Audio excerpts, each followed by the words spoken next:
Wrestling Days Live. We are live for NXT.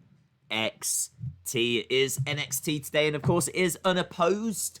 There is no AEW today, just NXT. AEW is tomorrow, and we will be streaming it tomorrow as well. So, yeah, looking forward to that. As we said, we've got NXT tonight, we've got SmackDown on Friday, UFC on Saturday, and Payback. Of course, we've got another pay-per-view this weekend. So, yes, shout out to everyone that's in the chat. Let me just ping. I've already sorted the tweet. Normally, I'm sitting here saying that I'm unprepared. Just took an extra moment to make sure that I was ready. Yeah, here we are. We are good. We are live. We're a little bit excited. Obviously, big news. Big news breaking about Wade Barrett. Wade Barrett is going to be on commentary tonight. And that's very exciting news. The rumours are he's come back for one show. I mean, I find that hard to believe. I don't know if they're bringing him back because they felt they needed a bit of oomph, a little bit of talking point, a little bit of something to get social media buzzing. But yeah, I mean, they must have seen the reaction. There's a lot of excitement about Wade Barrett coming back, so I can definitely see this lead into other things. I don't know that anyone's going to attack him tonight or anything like that. It'd be cool if they did, but yeah, we're going to have to wait and see. We're going to have to wait and see what they've got planned, and I hope there's something because I am a big fan of Wade Barrett. Lauren, shout out to you, says, Days, why are you at a lake? I'm at a lake because I need to be in a very tranquil, happy place to get through this stream. So I'm in my zone. This is my zone. This is my happy place. There's Glenda. Glenda in the background. Keep it real, Glenda. Yeah, she's not there. She's gone to a different realm, spiritual plane. That's where she is.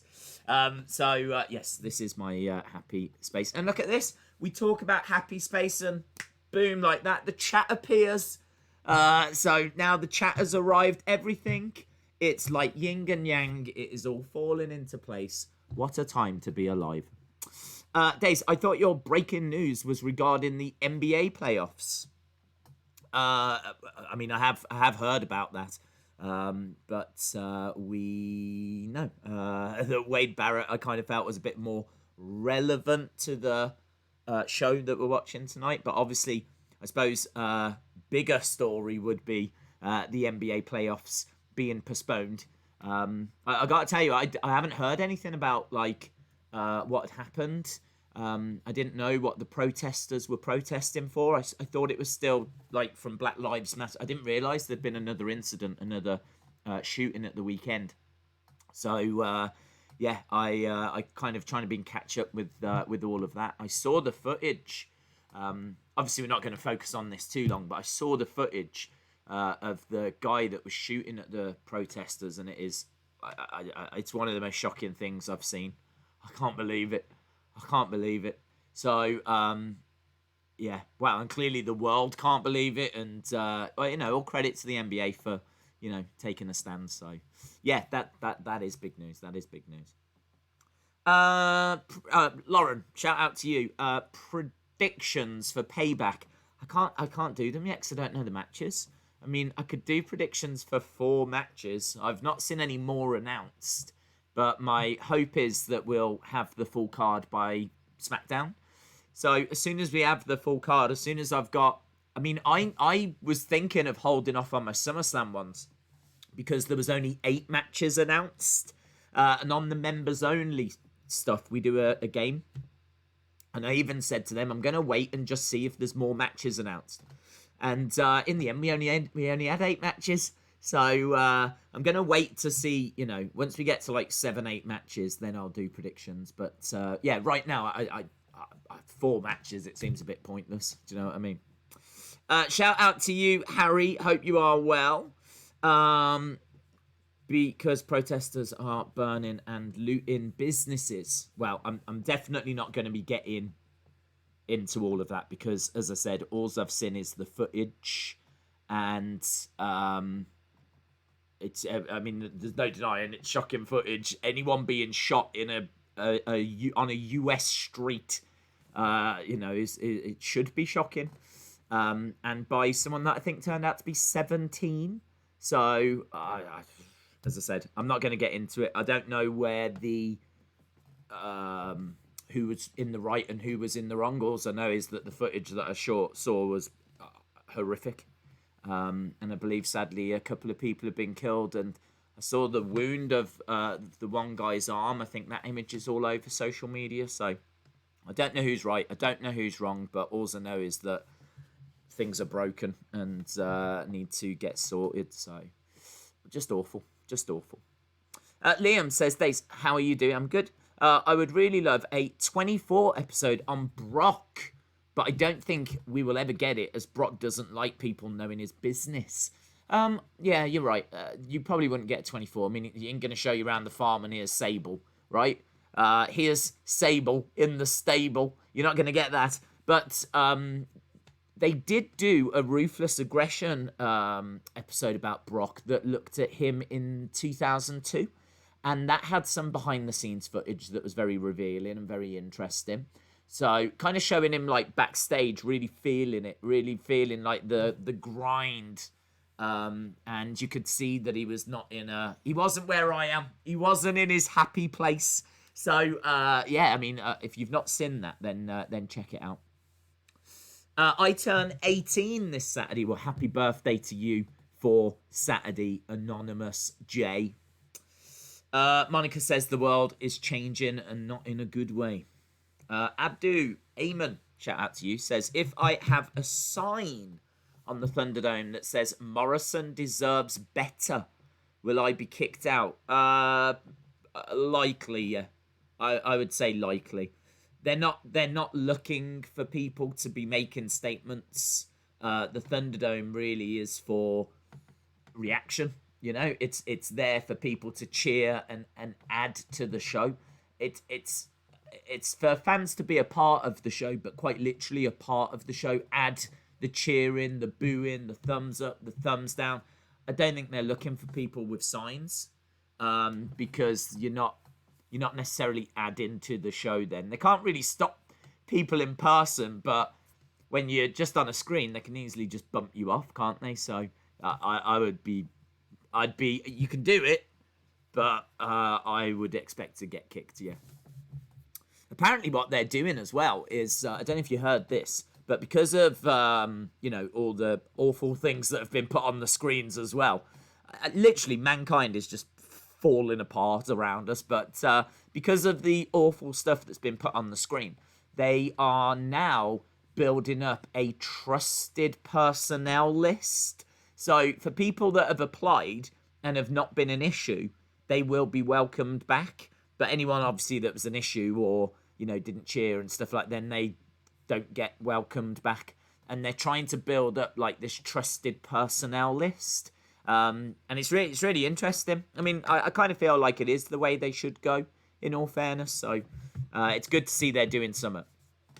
Imagine Volta versus Wade Barrett. That would be epic. That would be really, really cool. Days, would you like versus Wade Barrett? I would like Wade Barrett really against anyone. I think he's got a lot of experience. Former Intercontinental Champion, leader of Nexus, been on the main roster, former King of the Ring winner. Been on multiple pay-per-views, involved in multiple storylines, and I think that he's got a lot to give. I feel like he's got a lot more to give to NXT UK, if I'm being honest. I don't know that they would want to spend the money on him to put him in NXT UK. I don't think NXT UK really generates that much money. They're probably feeling putting him, unless putting him on NXT is to like warm him up. Do you know what I mean? Introduce him to fans that maybe don't know of him. There's going to be a good chunk of people that do, but there'll be a good chunk that don't. He's been gone for a good few years, So maybe get him, reintroduced, and then when NXT UK comes back, maybe they'll look to switch him then. I just find it really hard to believe he's coming back for this one show. I find that really hard to believe. Unless they're just doing it for a little ratings boost. I don't know. What about an RKO sign? I don't know, to be honest. I mean, I would say, an RKO sign you would think would be obviously more supportive than, do you know what I mean? I'm not a fan of such and such or push such and such. Just a sign that says RKO's just, do you know what I mean? It's not offensive or anything. So, but I honestly think that they're not, the TV screens aren't there for you to be displaying signs. I don't think they're really looking for you to do that, and I don't think they're looking to encourage that. I can only talk and speak as if I was running it, and if I was running it, any signs would be kicked. The reason being because I wouldn't want to encourage signs. I don't want someone sat at home seeing someone with a sign thinking, oh, that's a good idea, they're letting signs in, okay, well, I'll do one.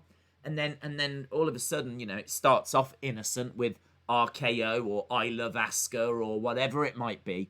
And then before you know it, you've got people turning up that's Fire Velveteen Dream, and do you know what I mean? The signs aren't as positive.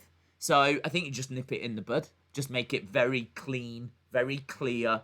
We just want you in front of the camera. You are here so people can see your face. You are a virtual crowd. People want to see your reactions. They want to see that you're into the show. You're there to add to the show. You are part of the show. And you are there to cheer and boo and react. And you can't really do that if you're holding up a sign. So I don't know that they would kick you for an RKO sign. All I can tell you is that I would. And that's the reason why I would.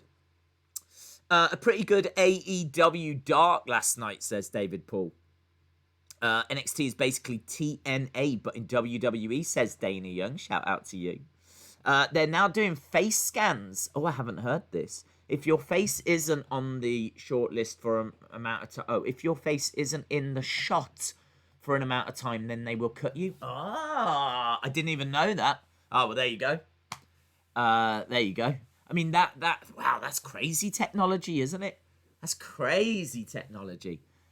Face scans, and if the algorithm can't find you, then you kicked. Well, it makes sense. It makes sense. The only problem is, the guy that wore the KKK stuff. I can't even believe I'm saying that sentence. Legit, I can't even believe I'm saying that. But his face would still be on camera, wouldn't it? So that's a step in the right direction, but they're still going to need to do more to ensure that kind of thing doesn't happen again. It's just, oh man, why can't people just be cool? Do you know what I mean? Why can't people just be cool and just enjoy something? You've got an opportunity to go on the screens now. Just go on the screens. Have a good time. Do you know what I mean? Do you think he is coming back as Wade Barrett or Bad News Barrett or Stu Bennett? That's a really good question, actually. I don't know what they've been advertising him as on Twitter, to be honest. Let's have a look. Because they will have put something out on Twitter saying blah, blah, blah's back. I would imagine that they would be bringing him back as Wade Barrett. I can't imagine they'd bring him back as Stu Bennett unless it's like a repackage or something, because they never refer to him as Stu Bennett. But let's have a look. Anyway, we've got NXT, Roman Reigns, Karrion Kross, blah, blah, blah. I bet I'm on there now and there won't be any kind of tweet. There must be some kind of tweet. There must be some kind of message somewhere. Nikki and Brie.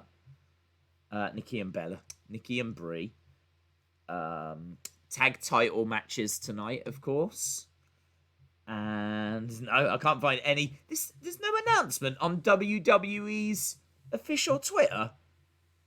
This doesn't make sense. Why bring him back for one day if you're then not going to share the news on your Twitter? Your Twitter account that's got I don't even know, but I guess millions? Let's have a look. How many? It's got to be millions. It's got to be. They got something I don't even know how many million, 50 million? 10.9 million on Twitter.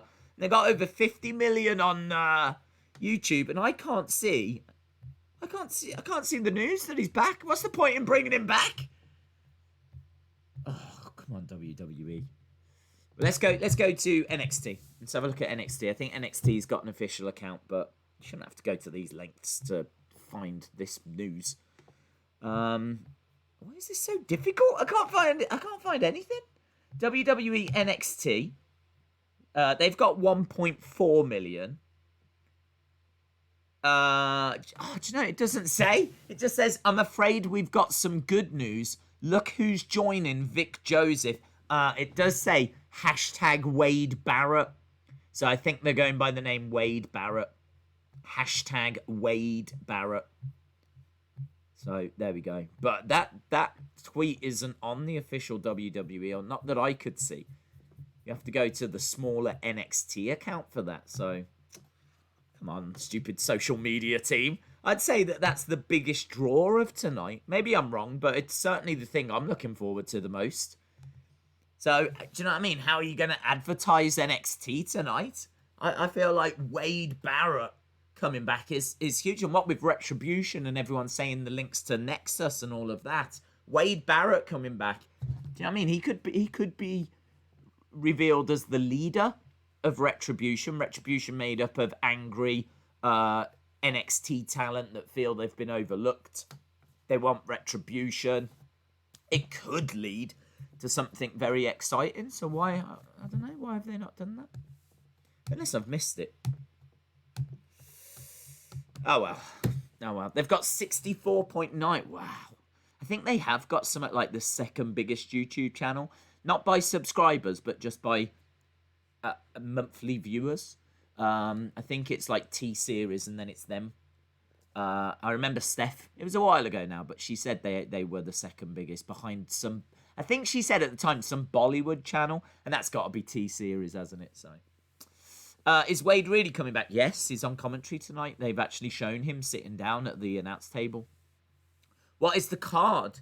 The card tonight, Wade Barrett on commentary. I know it's not technically the card, but as I said, for me, that's massive news. Karrion Kross is starting the show. He will come out first. Obviously, he is the new champion. I did see that there was a bit of controversy around that. People like, oh, is it a bit too soon? But obviously, we know now that Keith Lee has moved up to Raw. And Keith Lee's actually tweeted out saying, look, I can't do anything about the music just yet. Leave it be. I will sort it. And then someone went, okay, but what about the ring gear? And he went, okay, leave that as well, right? Just leave. Trust me, I will get this sorted. Those are the words of Keith Lee. And I said this on Twitter, right? Imagine if on Saturday, Keith Lee actually manages to get, like, we're sitting here going, right, come on, Keith Lee next. Keith Lee versus Randy. Imagine that this epic new entrance music drops, right? I don't think they can have the old entrance music because I think it's got, you know what I mean, like some legal issues. So, bask in his glory, whatever. But then give us some really great music, even different music, as long as it's really good and not just generic awfulness, right? Then I think people would be all right with it. And certainly, like, I don't even know if they could do it, but could you imagine if, like, I don't know why, but in my head, if I was booking it, right, I'd have bask in his glory, like that start and everything. Bask in his glory. I'd have some drums, but I'd have a drummer there. Do you know what I mean? I would want you to know that I am taking what you're saying very seriously. You don't like the music. Well, let's see if we can do something better then. Let's try and have a live band there. Socially distance them if you have to. Put a drummer over there, a guitarist over there. It doesn't even need to be a band that we know. But just give us, like, show us that you have taken on board that the music is not good enough. Don't just have him come out with the same music at the pay-per-view, right? There's been a big backlash. So let's make it a priority, yeah, to change his music. So I would have the bask in his glory. And then, like, you're watching, expecting the music. And then out of nowhere, like, some drums kick in. And this guy steps forward with a guitar, right? And they go into, like, this really cool... They could go into, like, some kind of metal thing. Or, like, really hard rock, you know, giving that NXT vibe again. Yeah, not just this generic rubbish. Just like this. And then out he comes in new ring gear, or not the skirt that he was wearing before, and no black top or anything. We're listening. We hear you. We know that you're angry, right? Look at this epic entrance. Out he comes, yeah? Imagine that. We were like, they've listened to us. And then he goes to the ring. Beats Randy Orton. Beats Randy Orton. Looks great doing it. You could have it as a squash, right? And I know people will be like, I don't want to see Randy Orton get squashed. Randy Orton is distracted with Drew McIntyre. Randy Orton doesn't care about Keith Lee. Randy Orton wants the title, right? So whatever happens at Payback, Randy Orton can be like, look, I've got to get this Drew McIntyre situation sorted because I need that title. That title belongs to me, right? I was distracted tonight. Keith, if you're watching, you was lucky. And I'm coming back for you. I will deal with you, Keith. But this is a message to Drew McIntyre. I want my title. Something along those lines, do you know what I mean? It doesn't bury Randy. WWE show that they've been listening. Epic new entrance music. Go back to cool ring gear. Brilliant win for Keith Lee. Just imagine social media, man. Social media would be buzzing. It would be buzzing. It would be awesome. People love. One thing we've learned from Keith Lee's debut is people love Keith Lee. People love Keith Lee. He has got a connection with the audience that's very rare. The outrage on changing his music and his look is because everyone loves Keith Lee. So they have got to invest in Keith Lee. They have got to build Keith Lee. They I mean, like, I thought his match against Orton, he didn't seem to get that much offense in. I thought it looked like he was going to lose. And actually, Keith Lee, people were like, why did you lose by DQ? And Keith Lee said, calm down, bro. It was a no contest. It's like, no, it wasn't. You definitely lost. And even WWE put out the results saying that you lost. So I can understand people's frustrations. The music wasn't right. The ring gear didn't work. He got not buried. He didn't get buried, but I can't even say that, like, it wasn't like an epic match where Keith Lee was getting pins and, like, Randy was just getting his foot on the rope. You know, those kind of moments where, and Keith's getting frustrated and, do you know what I mean? There was none of that. The match was pretty poor, if I'm being honest. The whole Raw was poor, if I'm being honest. But, yeah, I feel like, man, they can really pull the trigger with this guy. And I've had a lot of people saying, is he buried? Is he buried? And I'm like, nah, he's not buried. He's not buried. There's no way. You can't bury someone like that. He'd have to come out like the Red Rooster 2.0. He'd have to be in the gobbledygooker outfit for them to bury him from one showing. Do you know what I mean? So, nah, the fact that he's got ring gear that didn't quite work, new music that people don't like, he's not buried. He's got an opportunity, a massive opportunity. I hope they pulled the trigger with him. So, yeah, I thought all of that was, that's been buzzing on social media the past 10, 15 minutes. 10, 15 minutes, what am I on about? The past 24 hours. What a channel. Shout out to you, Robin. Dace, who do you think will win, Roman, Fiend, or Braun? I was very much of the opinion that they were going to have Fiend pin Braun, but now I'm thinking Roman pins Braun. Someone's pinning Braun, and it ain't Braun. Braun's not pinning Braun. So it's either Fiend pins Braun or submits him, but probably pins, or Roman pins Braun. So I'm leaning towards Roman. I really, when it comes to Roman, I have him don't care. Have him don't care. I don't want. I'm not the big guy, the small. I don't know what the lines are. I don't want any of it anyway. I don't want him really to talk. I don't want all it. No, I don't want it. Right? Give him the mic. Yeah. Have Roman go. Chuck it away. Spear. Right? That's what I want. I don't want the stupid vest. I don't want the stupid big dog name. I don't want the I don't want that, right? I know it was cool. I know it's the Shield. Yeah, it's had its time. It's had it. When I hear it now, my heart doesn't jump and get excited. Yeah, let's have some exciting music for Roman. Yeah, Let's give him a new coat of paint, right? So I want to see changes there as well. And honestly, if he pins Braun and Fiend loses the title, Fiend never really lost the title, so it doesn't damage the Fiend. Roman comes back and is just a badass, and that's what I want. I just want a Roman that doesn't care. I want a Roman that doesn't care. You don't like me, I don't like you. Amazing. I mean, like, that's not the Roman we've had. Roman we had has had the tactical vest, the arm gauntlets, you know what I mean, going to the kids. He's been so marketed at children that it's just, you just kind of watch him and go, oh, yeah, it's Roman. He's probably going to win. Do you know what I mean? It's just like a modern John Cena.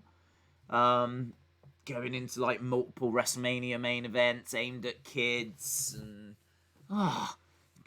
they could give him some attitude. I mean, I love how he came back. And some of the lines he was saying as well. To Braun, he was like, you're not a monster without me. I made you. To the Fiend, he stood over the Fiend and said, you're just a freak in a mask. That's amazing. You're just a freak in a mask. You can't deal with this responsibility, as he's pointing to the title. And he makes it known that that's what he's come back for.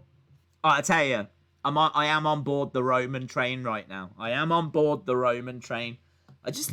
like things that are cool, and he really came across as cool. So I do like Roman, but I've got a sneaky suspicion that they're going to ruin it. Come Friday. The big dog is here. What's the big dog got to say? And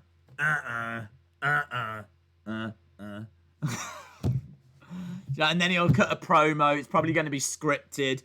He might say "suffering succotash" or something like this, and we'll be like, "Oh God, you had an opportunity."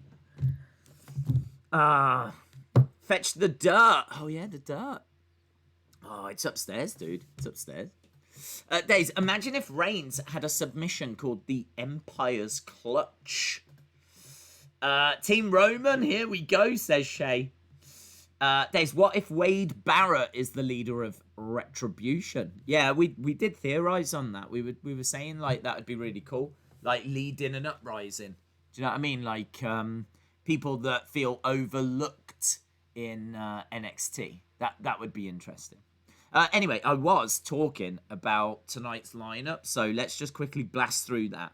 We've got Wade Barrett on commentary. We've got Karrion Kross making an appearance. We've got Imperium versus Breezango for the NXT tag titles. We've got Damian Priest, who's going to be doing a promo. Obviously, he is the North American champion, won that ladder match. We've got Santos. Is it Santos Escobar? Santo Escobar? The Escobar man. He's taking on Isaiah Swerve Scott. And I don't know if the title's on the line there, because obviously he's Cruiserweight champ. And then we've also got Io Shirai and Rhea Ripley taking on Dakota Kai and Raquel Gonzalez. So we've got that match as well. So I'm aware of 6 things. 6 things. So there'll probably be like a couple of other little bits and bobs that get added. But by and large, that's the show. It seems all right. I mean, you'd imagine that someone's going to step up to Karrion Kross. We know that Tommaso Ciampa's coming back. I don't know what it's going to be. I don't know if it's a recorded promo. I don't know if he's actually going to be in the ring. I don't know if it's a vignette. I don't know. They just said, like, this Wednesday, Tommaso Ciampa returns. But I don't know how. He might come down on, like, a string or something. And say, hiya! It's me. Did you miss me? I don't know. I don't know what he's going to do. Anthony says, Days, if Retribution appears tonight, does that mean because of Barrett? Well, there would be a very strong connection then, yes.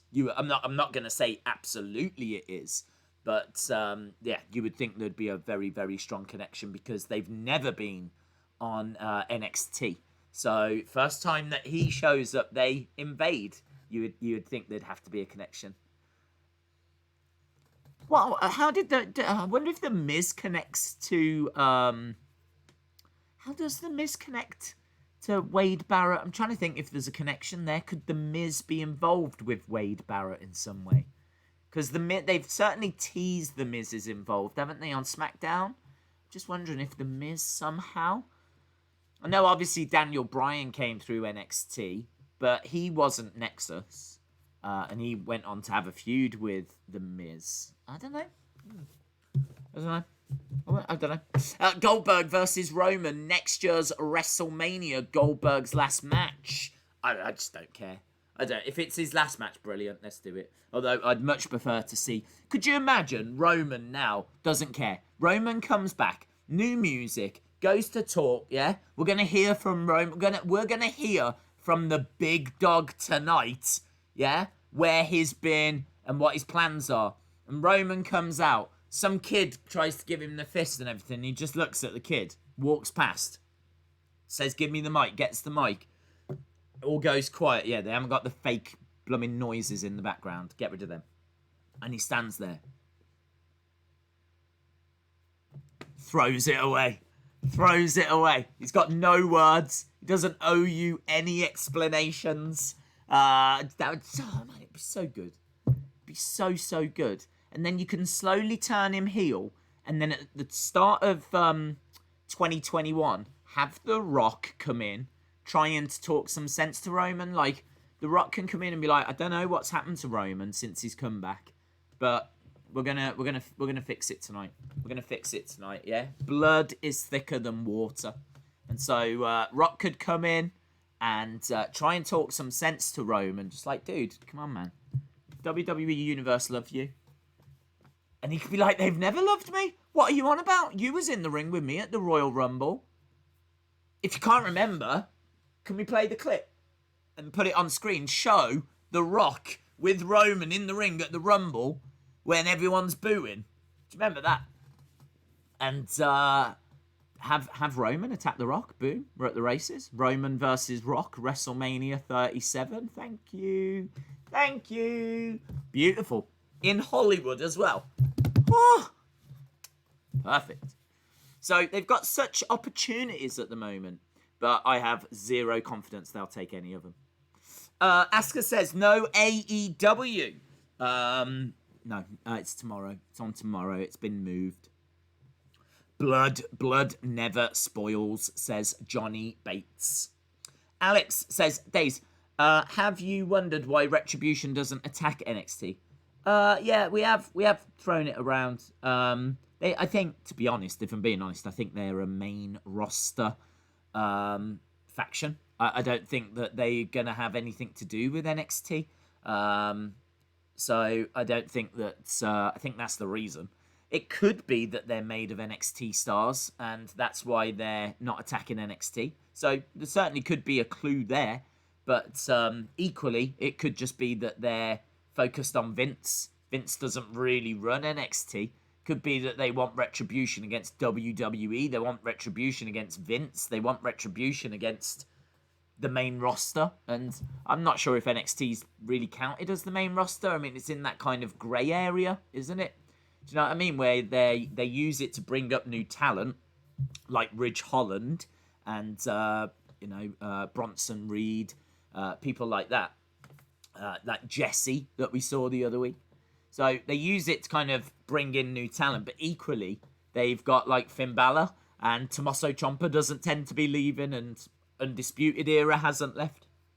So it's kind of in this grey area between being a third brand and being developmental, and I don't quite know if it knows what it is, if I'm being honest. So Retribution are probably looking at NXT going, that just looks a bit messy. We'll just focus on Raw and SmackDown. Let's just focus on Raw and SmackDown. Bryan took Miz's place at SummerSlam against Nexus. That's true. That's true. He did. Miz thought he was going to be the mystery partner, didn't he? Or the partner of the group. I think he declared himself partner, and they told him no, to go away. And Daniel Bryan came down. Yeah, you're right. I wonder if it could be interesting. That's a long story to tell, though, isn't it? from like 10 years ago. But yeah, I don't know. I'd love it to be Wade Barrett. Forget The Miz. I'd just love it for it to be Wade Barrett as the leader. He was great in the Nexus. He's got experience of being the leader of a group, so why not be the leader of this new group? That'd be cool. There's Daniel Bryan took Miz's spot. Yep, you are correct, Anthony.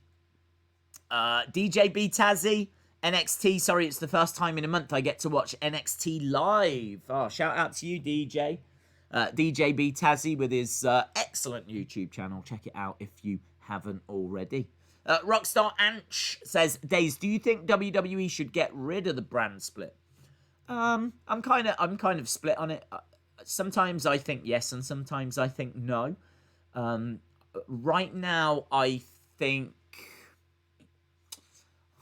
it's really difficult. I kind of think if you get rid of the brand split, you're just going to see the same names on both shows, and we're kind of already getting that. You know, you see Sasha and Bayley on Raw, and you see them on SmackDown, but I kind of feel like it would be worse than that.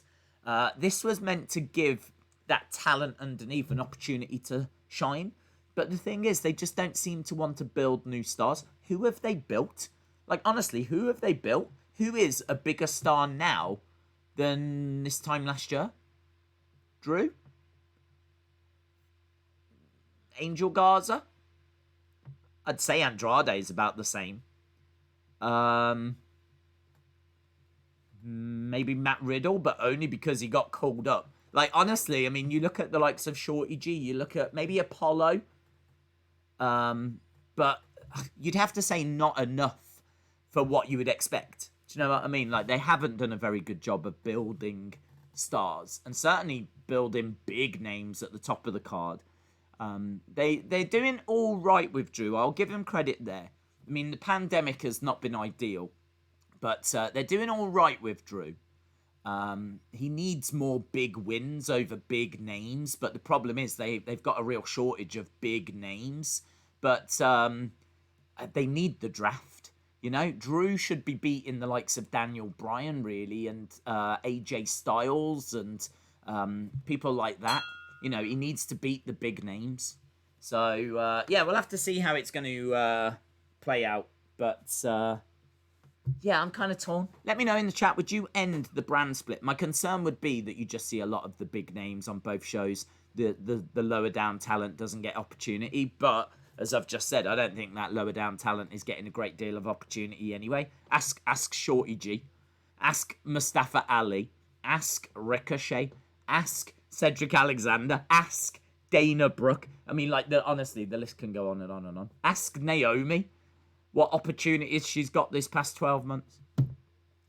Robin813 says, will Kross relinquish his title? I don't think so. He was saying that he feels that he's going to be okay. He obviously suffered an injury. That's, was it a dislocated shoulder? So he might be out for a little while. But I don't think it's going to be long enough for them to take the title off him. So I'm not expecting that. But we'll have to wait and see. It could happen. There could be a real twist. Could be a real shocker. It could be CM Punk, says Thomas.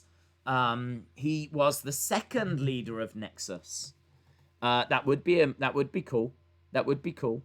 I mean, you could bring Wade Barrett in and have him as the leader. But have him say that, you know, I mean, the Exalted One is coming.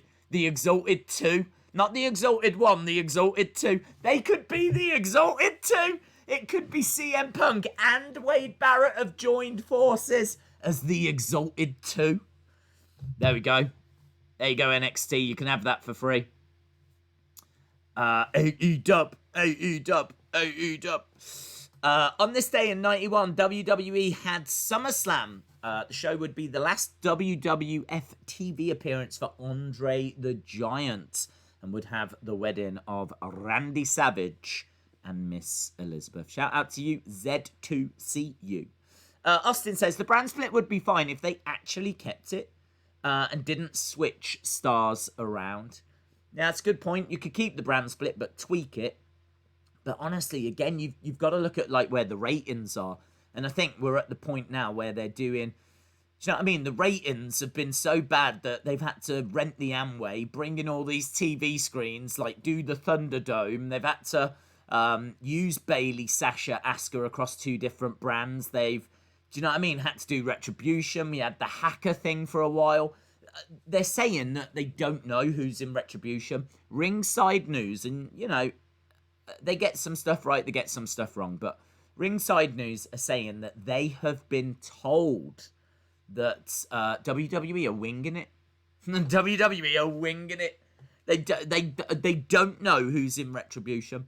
So, you know how everyone seems to want to still try and figure out who these people are. I've stopped doing it. I don't even care anymore because it's irrelevant. I did it when we first saw them invade, and I don't even know if we've seen those. What about the guy that was celebrating with the chainsaw? I don't even know if I've seen him again. Like, the group's grown and got taller, and do you know what I mean? Like, it's... How many people are in this group? So, yeah, I'm just going to wait and see, because there's every chance that we see them again next time, and it's going to be completely different again.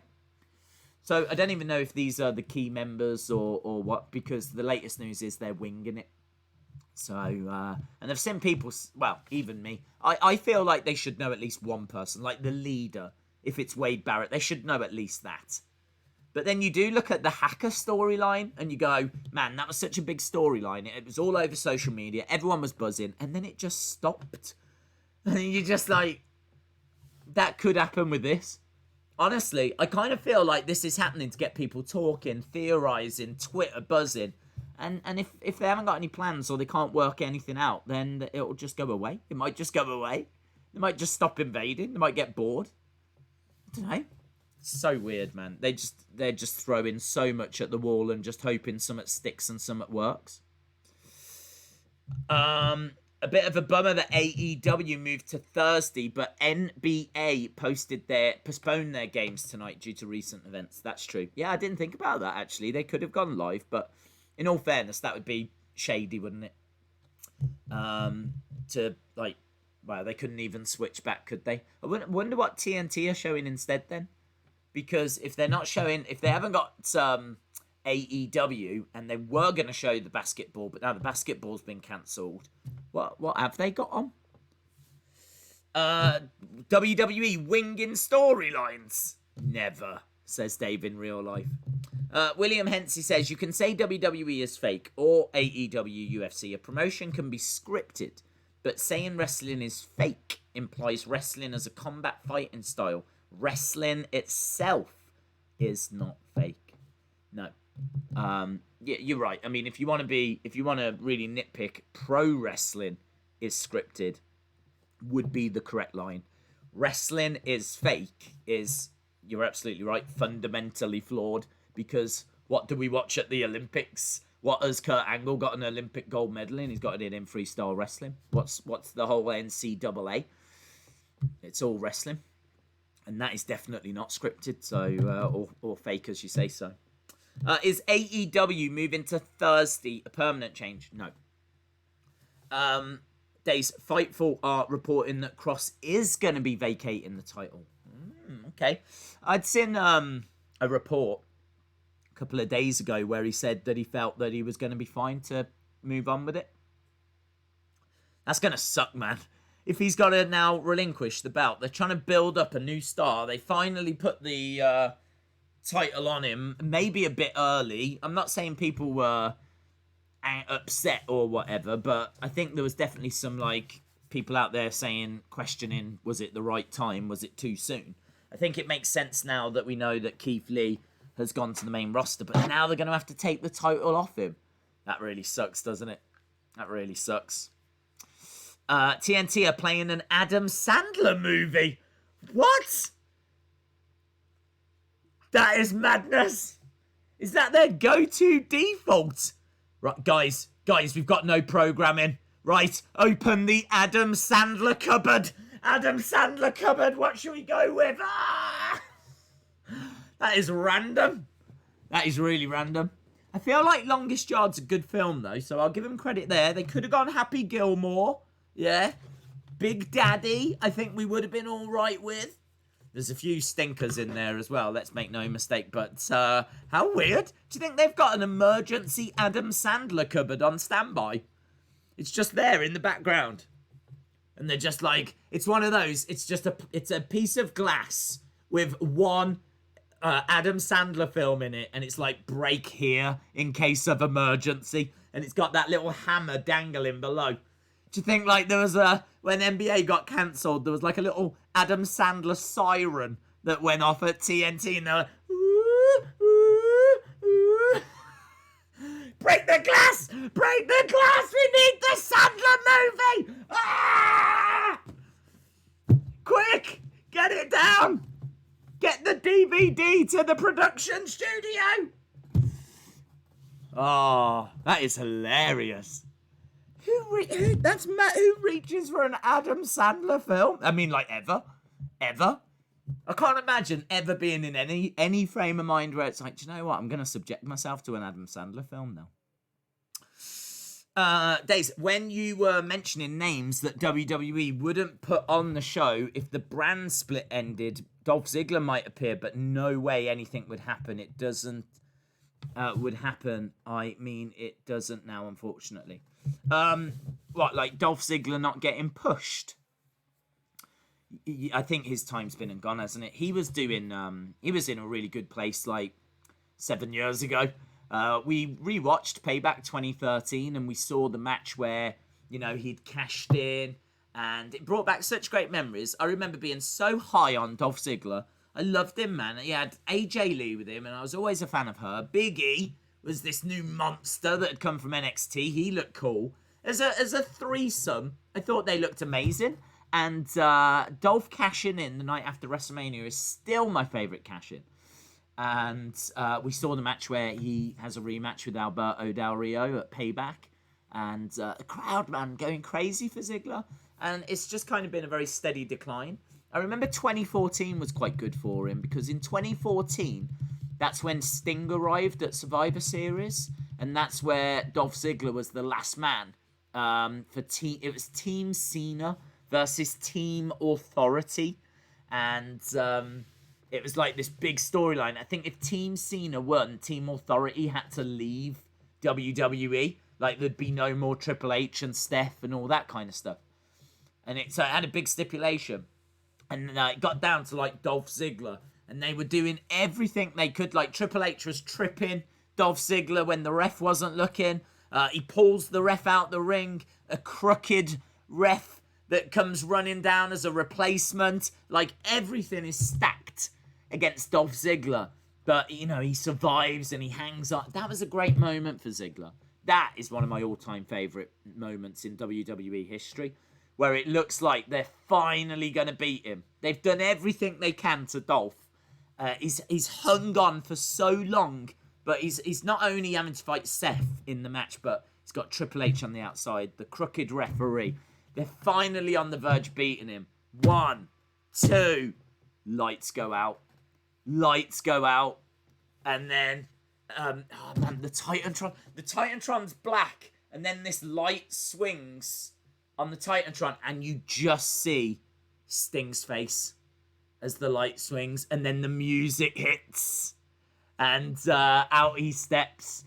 And this was the first time he'd stepped out in WWE. The only thing that we knew before that was that he had signed up to be in the video game and they'd used him in the video game. So there's a lot of people saying, do you think they're going to use him on TV? And there was a lot of buzz. But if you've not seen that moment, Survivor Series, the end of Survivor Series 2014, man, treat yourself. Treat yourself. It's one of the best moments in WWE. I absolutely love it. So, but that was great for Ziggler, that time, around 2013, 2014. And since then, it's been a plane crash, hasn't it? It's been awful. I mean, he got like a title opportunity this year, but no one cared, and no one expected him to win, and no one was even really rooting for him. He hadn't earned it. And he went in as the heel, and it was clearly just to give Drew a win. And yeah, it's such a shame. Maybe Dolph should bring back the Spirit Squad. Maybe that's Retribution. Perhaps Retribution are going to take their hoodies off and they're all wearing cheerleading outfits underneath. Woo! Spirit Squad! James Chadwick says that moment was epic. It was epic. We need that as a watch-along. We do need it as a watch-along. We've never watched Survivor Series 2014. But when Sting finally arrives, they couldn't have... It's rare for me to say this. They couldn't have done it better. I think maybe the only thing they could have changed would have been to have had it in a stadium. Maybe that's it. Maybe having it in a stadium with more fans there. Maybe it happening at WrestleMania rather than Survivor Series. It was at Survivor Series in an arena.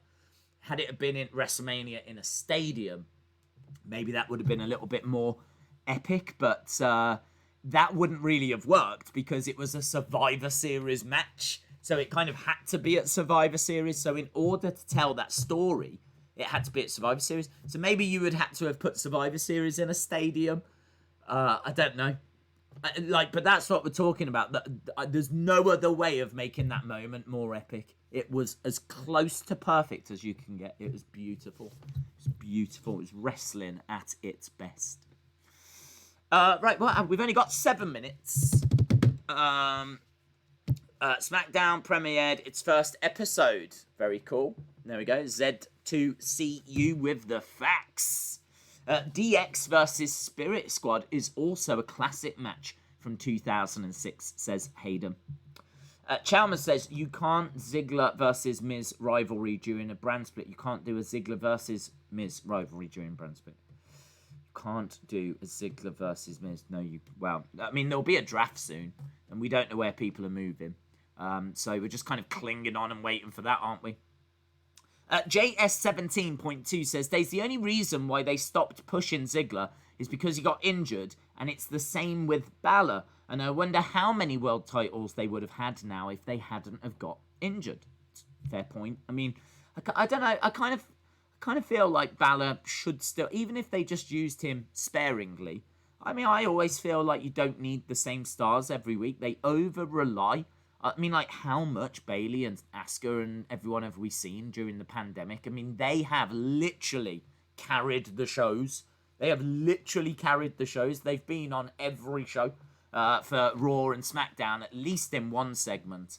I don't even know how many times we've seen Bayley versus Asuka, Asuka versus Sasha, Asuka versus Charlotte, Charlotte versus Bayley, Charlotte versus... I feel like we've had those combinations quite a few times over, like, you know what I mean, 2020. Yeah, I kind of feel like that has been to the detriment of the likes of Naomi. Naomi is never going to be a big star if she never gets TV time. Same with Ali. Same with, you know what I mean, all these different names. So it is such a shame. They really do need to just get the draft done, freshen things up, tell some new stories, and kind of, the draft is a great way of hitting reset, isn't it? It's a great way of hitting reset. Man, they could do with hitting reset. I meant you can't forget Ziggler Miz rivalry during the brand split. Okay, Daze, do you think next time we see Kross it'll be on the main roster? I don't think so. I think that would be way too soon. He's only been in for a couple of months. I don't think anyone's ever been in NXT that short of a time. So I don't think so. I think that if he's going to forfeit, I think he'll be injured. I think he'll then come back to NXT. I'd be amazed if he came back on the main roster. I'd be stunned. Unless they feel they've seen enough to know that he can do it. But he's not even had that long of a match, has he? I don't know how long his match was with Keith Lee. But I don't think he's had that long of a match since he's been in NXT. All the matches I've seen have been like 5 minutes tops. So, yeah, I don't know. I would expect him to go back to NXT. I suppose he could go main roster, but I find it a surprise. Goldberg versus Otis for the... Oh, God. Could you imagine? Goldberg versus Otis for the briefcase. Goldberg wins. Oh, I can't cope.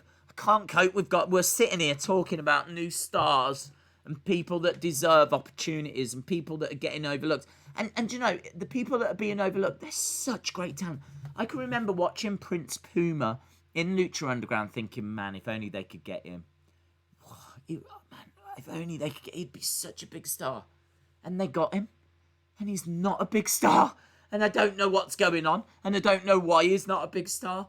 And it can only be because he's small. But surely Rey Mysterio and the money that Rhea has generated and the interest that Rhea and the love that there is for Rhea. Vince must see all of that. Vince must now know that smaller stars can get over. Must now know.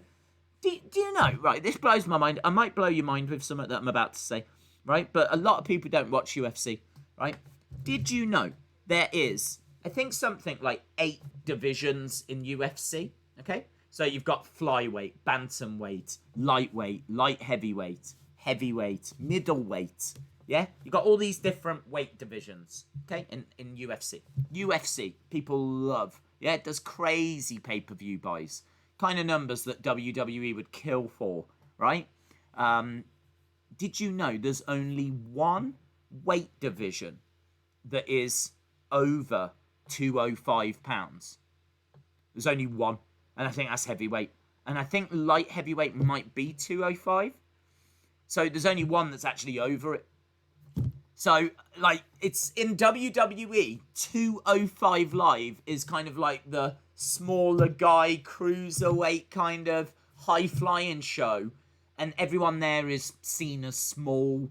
Ricochet's seen as small. And, do you know what I mean? Like, if you're small, you're just like this. But in UFC, there's only one division that's bigger than 205. And it's just like, no one watches UFC and is like, oh, look at these small guys. You don't sit there going, oh, he's tiny. I mean, maybe if it's like the smallest division, and maybe when you've just seen like the heavyweights go at it, and then you go to like flyweight, then you go, wow, these are small in comparison. But you don't think less of them. Do you know what I mean? I still know that they would rip my face off. I've still got like respect for them and what they do, and they bring a different style. But in WWE, oh no, just let's sign them up so no one else can have them, and hope they enjoy food because catering is going to be where they live. So yeah, man, it's such a shame. I really hope, just talking about the brand split, I really hope they do invest in some of these stars and this talent that they've got. John says, don't forget Ciampa tonight. That's true. Days, if Kross does relinquish the title, they'll definitely do a tournament. Alexa will unite Braun and The Fiend against Roman, says Butterspark. It's going to be very, very interesting. Very interesting. Days, I am Retribution. You know, Ronda Rousey is a part of Retribution. Do you think so? I'm not sure. I kind of feel like if she's coming back, she's already got a group. She's got the 4 horsewomen, hasn't she? She's got Shayna Baszler, Jessamine Duke, Marina Shafir. So I kind of feel like she can just... Do you know what I mean? She's got 3 girls that have already got her back. I don't know. She could be. I wouldn't... Personally, I wouldn't be expecting it, but she could be. I'm not going to rule it out. Right, we are going to NXT. It is time... And we know that it's going to be starting with Karrion Kross.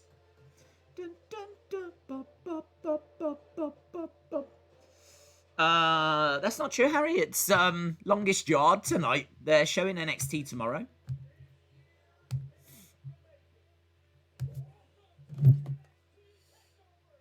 Okay, let's turn it down a little bit. Right, we have begun, and we know that Karrion will be coming out first. They've already announced that. Are you going to be streaming UFC tomorrow? UFC tomorrow? I'm not aware of any UFC tomorrow. AEW tomorrow. UFC on Saturday. Karrion Kross, and that will be a yes to both as well, by the way. Boom. NXT is the best wrestling show, says Tommy. We are NXT, says Dave in real life. Kross, yep. Days, why are you not streaming AEW? Because it's not on. It's on tomorrow.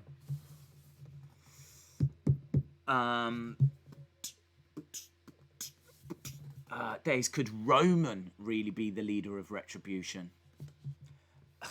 It could be. They could make an argument for it, but I can only tell you what was told the other day, and that is that WWE don't know who it is. They're winging it. is the actual words. They're winging it. So, could it be Ronda? Could be. Could it be Roman? Could be. Could it be the Evolve people? Could be. Could it be NXT? Could be. Could it be random people? Well, it definitely is. But we don't know who the actual Retribution are going to be. Right, here she is, Mouthy McGrew. Mouthy McGrew is here. She can't help herself, can she? Old Mouthy McGrew. AEW is not on. Should I write that somewhere? I'm surprised people don't know. It's been moved for the next few weeks. It's AEW is on tomorrow. Karrion is coming down in a suit. AEW is better than NXT. He's got a sling. Oh, I can't see yet. It's all dark.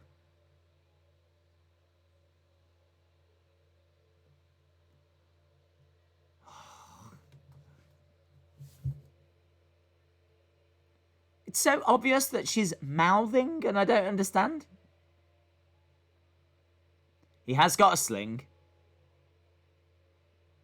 He's got a black sling. He's in a suit with a black sling. Do you think after this entrance, all this big smoke, and she's like doing all this, she's like Luna Vachon, and we've got all this kind of stuff. Do you think he grabs the mic and go, I got a boo-boo, so I've got to give the title back now. Sorry. Mr. Regal, can you come and get the belt, please? We don't know what he sounds like, do we? We've never heard him. I got a boo-boo. I've hurt my shoulder.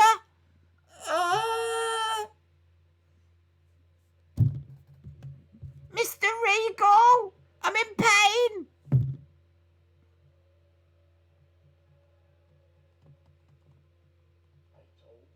Oh, no, he doesn't sound like that, actually. I told you. Again and again.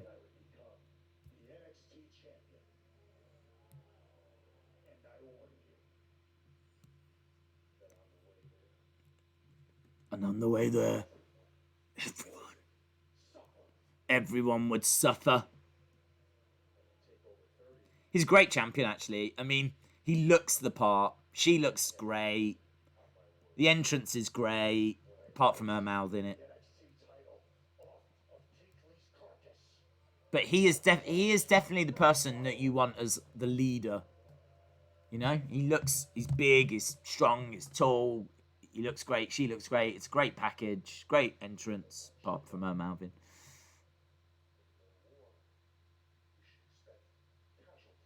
When you go to war, you need to expect casualties.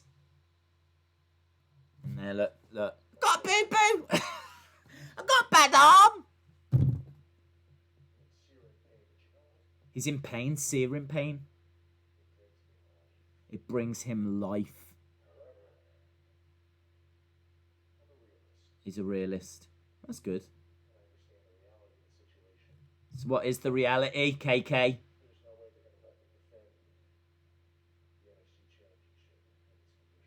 They won't let me defend in this condition. So...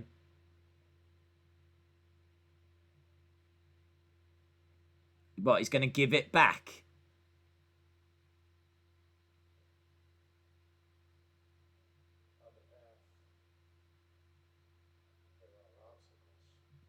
On the path, there are obstacles. The obstacles are the path. So, I think he is relinquishing. He puts it in the ring. This is all a bit...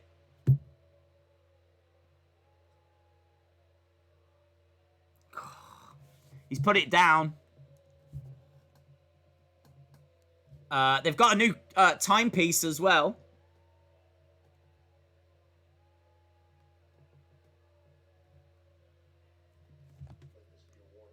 Let this be a warning, guys. This changes nothing. apart from the fact that he's no longer champ.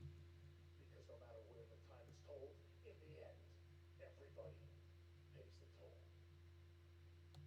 And God help the obstacles that will be in my path. God help the obstacles. Sad. Oh no. I don't know. I gotta be honest, I don't know. Would his character give it up that easily? He's been hell-bent on getting it since he arrived. And he says, I know they won't let me defend it until he leaves it in the ring. But would his character do that? I don't know. Get the belt before the time runs out. Yeah, perhaps it's game. Perhaps you've got to quickly get to it.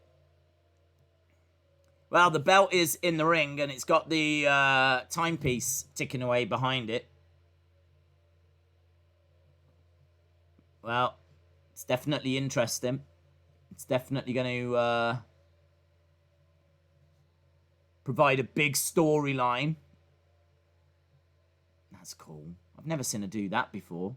She touches the screen and the logo sets fire. That's really cool, man. That's really cool. That's really cool. I've never seen that done before. Question marks about whether he would do it, but I'm not down on it. I love what she's just done with the logo. Has she done that before? I've never seen her do that before. She just went up to the logo, put her hand on it, and this flame started to go out, and then the whole thing set on fire.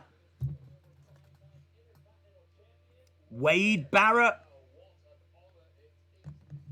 Get the belt, Wade! Get the belt! Go on, Wade! Otis could cash in. Why are they booing? I don't know why they're booing, actually. Wade Barrett's here, yeah? I'm afraid I got some bad news. Tag titles, then. I wouldn't want her hand to touch my face. Yeah. That's true.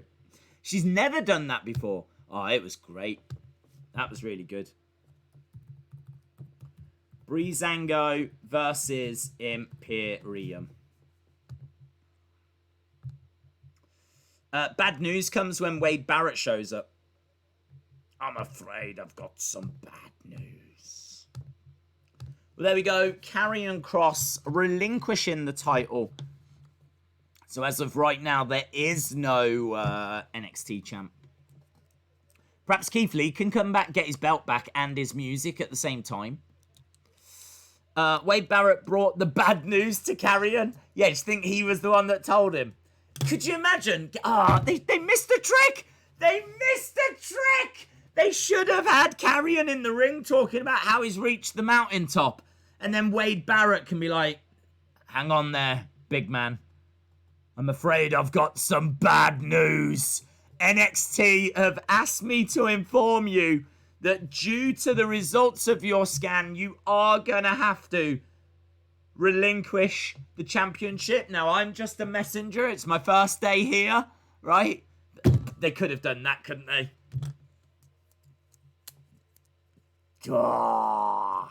I'm afraid I've got some bad news. Days, which main roster wrestler do you want to see in NXT? Maybe Kevin Owens. I think Kevin Owens would be a great addition. I miss NXT KO. NXT KO. He was awesome. I wish they would have realised how messed up his shoulder was during the match and kept it on Lee. That would have been great. It doesn't need surgery, but it's going to take 2 months to heal, says Jeremy. I guess Kross's injury must have been really bad, and he's now out for a few months. That is a shame. That is a shame. I mean, they're losing a big star, someone that people are very excited about, and you know NXT doesn't want to be losing someone like that. So it's not only their champion that they're losing. Do you know what I mean? It's a big star. He's only been their champion for a little while. So you sound more like Vince than you do Wade Barrett. I never said I was good at impressions.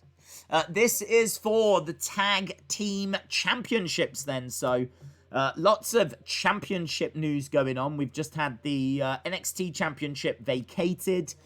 Now we've got Breezango taking on Imperium for the tag team championships. Should be good. Should be a decent match. Breezango coming down. I think they were quite serious. I don't think there was any messing around in their entrance. Is it real that Karrion is hurt, or is it storyline? I think it's real. I do feel like Wade will get involved in a storyline, says Liam. That would be cool. Is it real? It is real. I've tuned in late. Was the belt being displayed in the ring because it's been vacated? Yes, it has been vacated. They said he did it halfway through the match, but the adrenaline pulled him through. Couldn't lift it after the match. Check out his Instagram. Well, there we go. We are just at commercial break, so you're not missing out on anything. I didn't know that Breezango was still here, says Tom Benj. Yes. Thank you for answering my question. No worries. NXT tonight, AEW tomorrow. That is correct. I thought they took Keith Lee's theme song because CFOS and WWE signed a deal where CFOS gets 50% of revenue. Yeah, it is. I've heard they've split up as well. So I think there is a bit of drama there. So yeah, I mean, I was only joking. He's not going to be able to get his old music back. I do think they will change it though. They should change it. Keith Lee definitely has seen what people have said because he's even spoken out on social media about it. He felt moved to actually say like don't worry about the music, I'll sort it. So I'm expecting a new theme. Anador says there's the group that did Keith's NXT theme have split with WWE, and if they use it, they have to pay them 50% royalties, hence a new theme. Yeah, I am expecting a new theme. No, I know he's got a new theme, but I'm expecting a new theme. They can't stick with this current one for the weekend. Jeremy says, anyone know how long Loomis will be out for? I haven't heard, to be honest. I don't know if anyone in the chat knows. Big E, NXT champ. He was NXT champ. I don't know that I'd move Big E back, so I feel like only now he's starting to get a singles run. So now we could be on the verge of seeing what he could actually do. So, I wouldn't be moving him back to NXT yet. Days, can't you just remove the AEW logo at the bottom left? I could, but I mean, it's crossed out. So I think it kind of gets the message across that there's no AEW tonight. Plus also, it makes it a lot easier for me tomorrow because all I have to do tomorrow is just move the cross across. So this is just laziness. I can just use this exact same setup, but just move the cross over to NXT. So that's why I didn't bother like removing logos and doing all that kind of stuff. J14, shout out to you. Loomis will probably be out for another month or so. Alexander, shout out to you, my friend. Thank you for the kind words. Loved SummerSlam. Really enjoyed it. And thankfully, my voice is now returning. My voice, I would say a good 90-odd% now back to where it should be. But Monday was a bit ropey. For many different reasons, Monday was a bit ropey. Tom says, what do you like more, AEW or NXT? And thanks for answering my questions. Traditionally, I've gone between the two shows and just rated them as they are. But I wasn't really looking forward to this, if I'm being honest, because there's just a few things going on in NXT that I'm just not a fan of.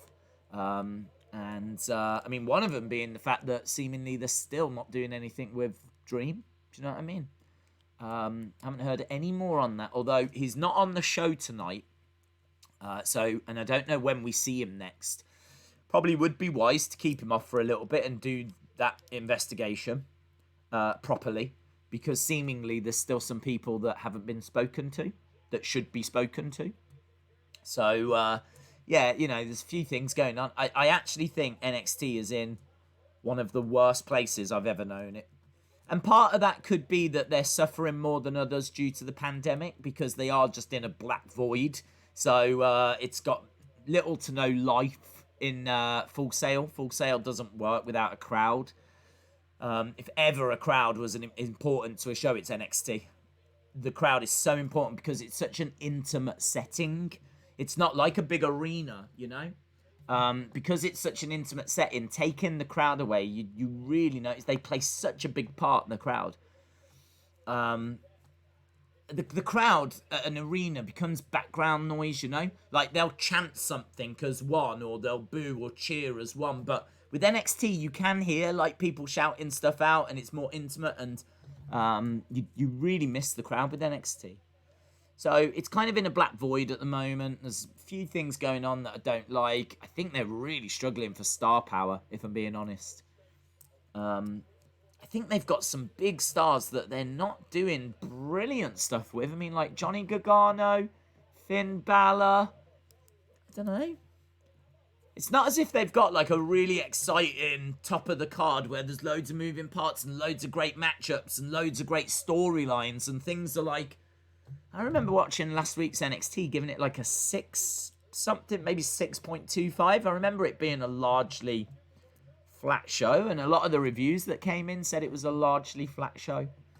So, yeah, I just kind of feel that at the moment it needs a lot of work. I think, didn't their head writer just leave? I'm sure their head writer just left. So I don't know if there's a bit of drama behind the scenes. But, yeah, they could do with hit and refresh a little bit. I mean, it'd be really cool if they had Volta and Pete Dunne and Jordan Devlin and... do you know what I mean? There's a few stars that are missing. And obviously the crowd. They need the crowds back. Nice spinning heel kick by Tyler Breeze. The way Kross vacated the title was the same way Balor did it. So what if Balor wins the NXT Championship for the second time? We were just literally just saying the way they're using Balor, Johnny Gargano. I mean, they had him in the North American match, you know, which is all right. But you would like a more vibrant main event scene. You'd like it. It doesn't feel like it's got a big main event scene NXT. Like, it's great that Tommaso's coming back, but I would start to really move now. Get some things happening. I don't know what I would do. What would you do? I don't know if I'd do a tournament. We keep having tournaments. I don't know if I'd do a tournament for the title. I don't know what I would do. Maybe I'd do like something along the lines of a Royal Rumble. Do you know what I mean? Like the first NXT Royal Rumble, winner gets the NXT Championship and put all the people in it. That, to me, would be more enjoyable than a tournament. I know it wouldn't last as long because you can do a tournament over a long space of time, but we've had so many tournaments recently, I wouldn't go that way. I'd do a Rumble. If I was booking NXT, I'd do a Rumble. 30-man Royal Rumble, winner gets the vacated NXT Championship. Nice... teamwork here by Breezango. Up over the top, we've got some plancha by Fandango, uppercut by Bartel, German suplex by Eichner to Fandango outside of the ring. Battle Royal, says Anadors. That would be fun. How good would it be for Wade to be the leader of Retribution? It would be good. SmackDown's going to be interesting. John says this is a good match. NXT needs Volta, says Skinny Kravitz. Fandango's dead, says Jeremy. I think Finn is going to win the NXT Championship. Yeah, I'm down with it. A Rumble. I'm tired of seeing tournaments, says Monica. Rumble would be good, says Jake. Rumble, says Alexander. Bring back Sami Zayn. Make him NXT. Change and then make him feud with Owens. Yeah, man. That's what I'm saying. They need more big names. Do you know what I mean? We need to be sitting here now kind of like, right, what have we still got to come? Well, oh man, we've got that. We're going to have Sami Zayn calling out Kevin Owens. We've got Finn Balor in the main event. We got, like, there's a way that you can still bring in new emerging talent. Like, that's fine. You know, you can still do segments with those people, but it does have, there's no denying it does have a lack of star power. It does have a lack of star power. And certainly when it's going up against AEW, when you look at the likes, they've got no one like Jericho. Do you know what I mean? Jericho's an absolute legend. One of the biggest names in the history of wrestling, Chris Jericho. They've got no one in NXT like that. Finn Balor's the closest that comes to it. And comparing Finn Balor to Chris Jericho is just, it doesn't work, does it? So, and then they've got Matt Hardy. And then they're using Jake the Snake and Arn Anderson. And they've got, you know, Jack Swagger, Jake Hager, the Goldust, Dustin Runnels, Dean Ambrose, John Moxley. You know what I mean? Like, the NXT doesn't match up. But for some reason, NXT think that they can turn a corner with the names they've got. I don't know. I think you can look at the roster and go, they're going to make it. They'll get there. I can see them being a big star eventually. And I definitely see that with Karrion. Maybe Damian Priest. I'm not sure about Cameron Grimes at the moment. The jury is still out. I'm not sure about Bronson Reed. I liked him, but is he going to be a big star? Someone that people are going to get excited about seeing? I'm not so sure. Undisputed Era are good, of course. Adam Cole, great, but is he the big name they need? I do agree. Sammy, Kevin, Daniel, you know, people like that. Who do you miss more, NXT Sammy or NXT Kevin Owens? For me, it's NXT Sammy, says Austin. I thought they were both great. I think Sammy definitely fits better in NXT. He's just not getting the opportunities on the main roster. Apparently, he's a little bit difficult to work with behind the scenes. Maybe NXT is a better fit for Sami Zayn. I'm not sure. Don't forget about indie wrestler pockets, says Butterspark. Jake Hager, a star. Well, when I say that, I mean people, casual fans will know of him as Jack Swagger. So he was on main roster as Jack Swagger for quite a while. So again, you know, I'm not saying that he was a big star, but he is a former world champion. He did win the World Heavyweight Championship. So he's a former world champion. He was used on main roster TV for a number of years in a number of different ways. He's been on multiple pay-per-views. Even though he's changed his name, he's still someone that people will recognize. He's got more star power than a Bronson Reed. He's got more star power than a Cameron Grimes. He's got more star power than a Raquel Gonzalez. That's my point. I'm not saying that he's like Jericho. I'm not saying that. Into the plexiglass railings goes Tyler Breeze. He gets planted down by Bartel. Jacob says, Dace, can you reply to my Instagram? I'm rarely on there, dude. I am rarely on there. Don't get on there. I know you don't get on there a lot. Yeah, you're right. Only person I know who do it. It was about a Yokozuna figure and a Jim Hart figure titles. I'll try and jump on, dude. Imagine if Volta will be both NXT UK and NXT champ. Man, what a match that would have been. Could you imagine if we did get Karrion Kross against Volta? Woo. Nice plant in Fandango. 2. Kick out by Fandango. Little bit of confusion on the look of Bartel. I do like this. I do like the fact that they're showcasing Imperium, because it means that when we get Alexander Wolf and Volta back, they're going to feel like an even bigger team now, aren't they? Because we're really being shown Imperium. So I've no issue with Imperium being tag champs. I think it's good. I think long term it's going to pay off for NXT. Ricochet needs to go back. He's wasted. I know, but I am still holding out hope, and I could be wrong, but he's such a special talent that, you know what I mean? They've got to use him somehow. Fandango managing to move out of the way, and Bartel drop kicks Eichner off the edge of the ring. He's jumping out the ring. He's checking on his partner. He's pushing his partner into the ring, which I'm not sure how wise that was. Tyler Breeze jumps in, clothesline by Eichner. Tyler Breeze goes down. Right, here we go. Imperium look like they're looking to finish this, but a super kick by Breeze. Duck underneath, another super kick. I'd love Breezango to do this. Fandango up top. Double leg drop. Fandango. 1, 2. Oh, they have done it. Breezango are the new tag team champs. Wow. Breezango. Is that the first title that Tyler Breeze has ever won? I can't remember Tyler Breeze winning a title.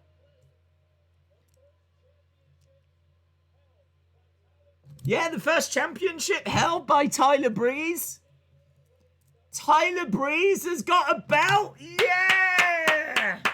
Well done, NXT. Well done. That's good. I liked Imperium being champs. It was a really good match. Breezango getting the win I'm really pleased with. That's really good. That was good, man. New champs. I thought it was a joke, but it's true. That's amazing. It's a first title for both of them. Yeah, Breezango, you're right. He hasn't won any either, has he? Tyler Breeze can hold another title apart from up, up, down, down.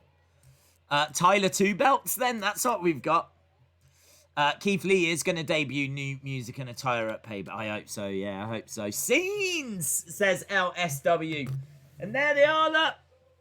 Fandango and Tyler Breeze are on the commentary booth, which is on a slightly raised platform. Wow, what an explosive first half an hour. The NXT title is vacated. New tag team champs, and now we've got the North American champ backstage. Is that Tim Thatcher? Is that Tim Thatcher in the background? Saw someone in the background. Hello, Tim.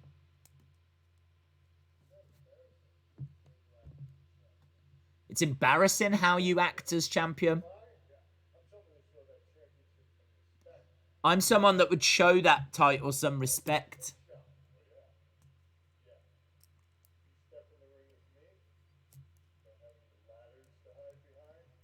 This is good.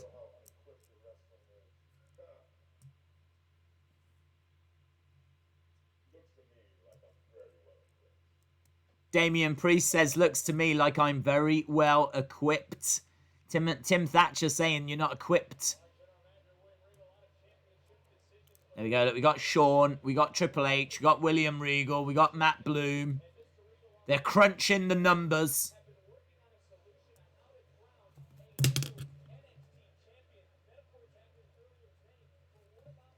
Here's Tommaso Ciampa. Tommaso Ciampa returns next. Tell you what, they've got... Looking at Karrion Kross and the size of him and how he carries himself and, you know, his promo style. His promo was excellent. And Scarlett and the entrance and all of that. You can see why they put the belt on him. And he looks legit. He looks great. And you go, yeah, man, that is a credible champion. You look at Damian Priest and you go, yeah, man, that is a credible champion. Breezango, they got a real good feel good vibe around Breezango, so I'm pleased for them. Io Shirai, you know, arguably the best female wrestler in the world. I would say Asuka, but Io's got to be up there as well. I don't know what's going on in Stardom. I always have to put that caveat because the best female wrestlers tend to be in Stardom. But Io, regardless, has come from Stardom and is going to be up there. So, yeah, I kind of feel like they're in a really great place with their champions. I just wish they had a more vibrant top of the card. They've got the talent. They've got Balor. They've got Johnny. They've got Tommaso coming back. It'd be great if they could drop in a Kevin Owens. And, yeah, I really feel like a Battle Royal or a Royal Rumble or something like that with the title on the line. I think that could be a very, very exciting way to crown a new champ. Maybe Miz could pull a Phil Collins at Live Aid type deal and appear on all 3 WWE shows in 1 week, says John. Nikola Tesla's Retribution. Shout out to you. Big fans of Nikola Tesla here. Says, what do you reckon will happen to the Alexa Bliss, The Fiend, and Braun Strowman story now Roman has returned? Because it could end up Alexa and Roman team up with Retribution. I would think that Braun is potentially going to get pinned this weekend. Surely he sees and feels a connection now with The Fiend. I think he's got feelings for Alexa. I feel like there's definitely a story they can tell where they actually join Braun and Bray and Alexa. Like, it would make more sense to me to have them 3 come together now. Do you know what I mean? Like, The Fiend... Braun knows The Fiend is stronger than him. Braun knows that The Fiend is next level, right? So if you can't beat them, join them. And I could see him going back. He could be consumed by darkness. He's clearly gone through a change. And they say when you face The Fiend, you're not the same after. Braun was a face. If Braun's now a heel, joining that faction makes sense, doesn't it? And I don't see why you would put Alexa Bliss through all of that ordeal and then just put her back with Nikki Cross. Like, for me, the next natural steps is to make them a faction. So I would put those 3 together. And you could have Roman as the leader of Retribution. And you could do a Retribution versus New Wyatt family. In many ways, it could be like Shield Wyatt family, kind of a rehash of that. But that was a great feud. Obviously, it's not going to be the same people involved. But I still think that it could be very interesting. So you could have Braun and Bray as a tag team taking on Roman and a member of Retribution. Maybe Dominic Dijakovic. I don't know, we're going to have to wait and see. There's so many different ways they can go. Where is Mauro? I'm not sure, actually. Right, Jake Atlas is making his way down. Did you see what Bray said to Goldberg on Twitter? Was it go away? Was it leave me alone? Was it leave wrestling alone? Was it please retire? Was it no one likes you? Let me know what he said.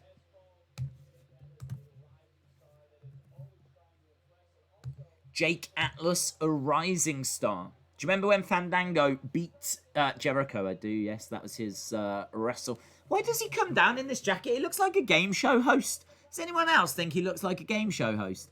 I don't look at him as like this great wrestler. It looks like he's about to start hosting Family Feud. Oh, wow. He's taking on Ciampa. So this is what Ciampa's doing. Ciampa is coming back and having a match.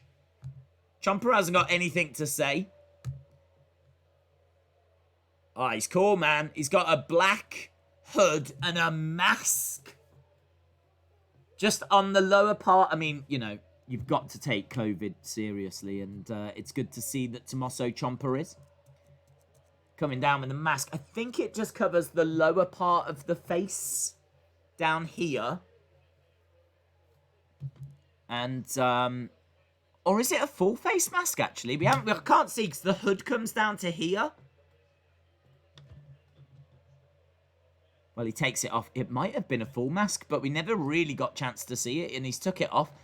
That's a little bit of a shame. I wish he'd have moved the hood back so we could have seen what it was.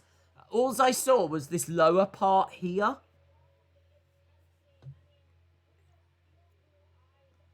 He looks good. He looks in good shape. Still got a very healthy beard. Look at that beard. Yeah, he looks ripped. He looks really good. It's great to have him back. Great to have him back. Jake Atlas has got no chance. I hope Ciampa wins, says Abraham. Imagine if Atlas wins, says Alexander. Liam says heels, Roman, Usos, and Tamina versus faces, Fiend, Braun, Bo or Lars, and Alexa. Sign me up, Liam. That is, do you know what you've just booked there? Survivor Series. That's what you've just booked. You've just booked a killer Survivor Series match. Sign me up. Oh, man. Draping DDT by Tommaso. 1, 2, 3. Well, thanks for coming, Jake Atlas. There we go. Jake Atlas. Buried. Buried. He just buried Jake Atlas. He did, man. That was brutal. It's going to be a while since you see Jake Atlas hosting Jeopardy. Ciampa wins. John says, with that beard, he should be the champ. When you lose the title, then he must have to shave the beard. Wow, he snapped here. He's beating up Jake Atlas after the match. Jake Atlas thrown into the ring steps. Is Ciampa come back as a heel? Am I meant to boo him? I don't care about Jake Atlas. Beat him up. Yeah, look, Ciampa pounding away. The referee's trying to have a word with Ciampa. Look, Ciampa.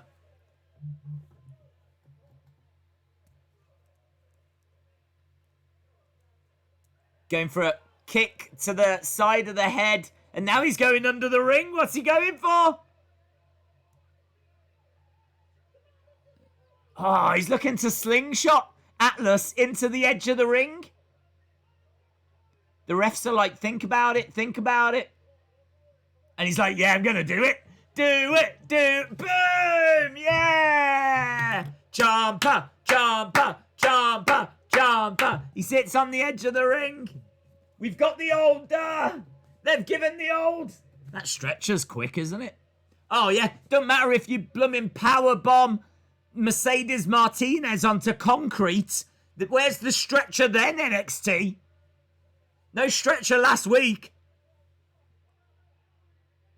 What the hell are you thinking? What has he done to you?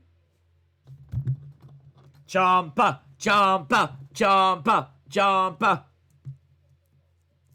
It's just Ciampa doing Ciampa things, do you know what I mean?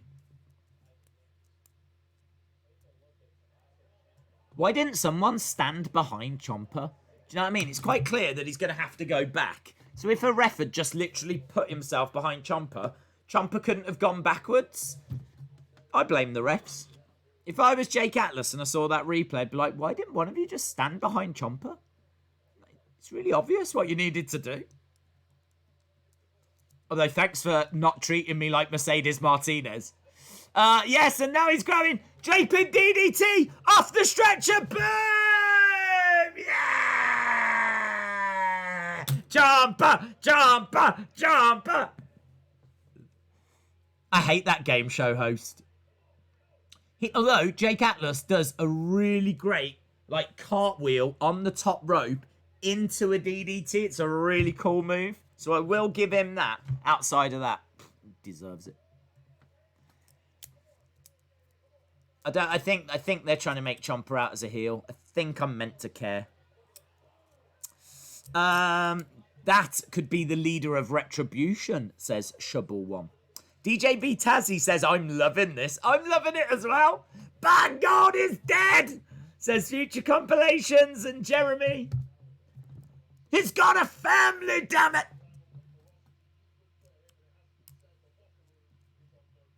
The locker room is on notice. I tell you what, this has been a really good show. Fair play. This has been a really good show.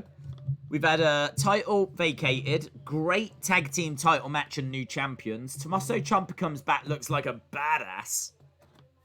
Well done, NXT. This is really good. Dates, how about an NXT title match in War Games? That would be different and new. I don't know how it would work though, because it's 2 teams, isn't it? Or can be 3 teams. So I'm not sure how that kind of works.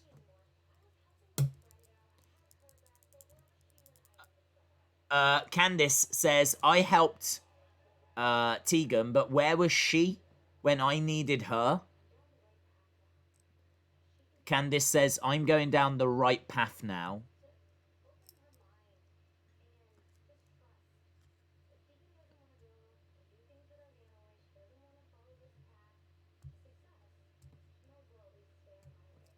Candice says, if she doesn't want to follow my path to success, then she needs to just stay out of my way.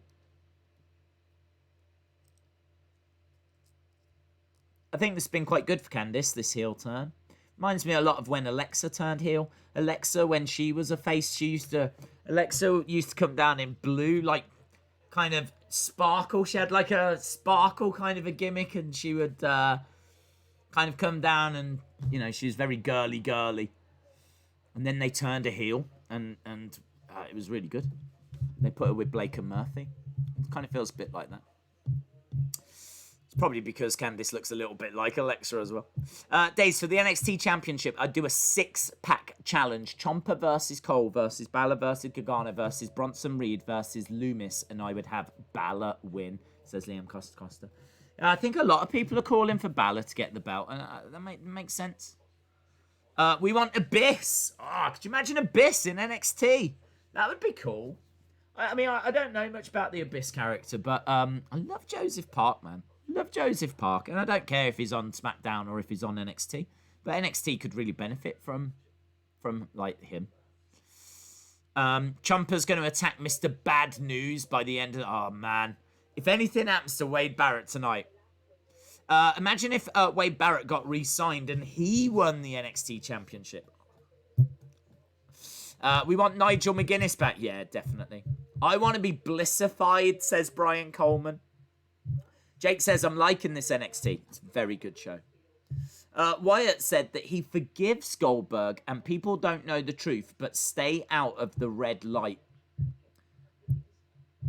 Well, okay. I don't know. I mean, it's been well reported.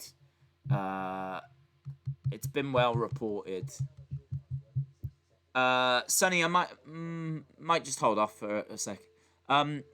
It's been well reported. It has been well reported. What am I trying to say? I'm thinking of a million things.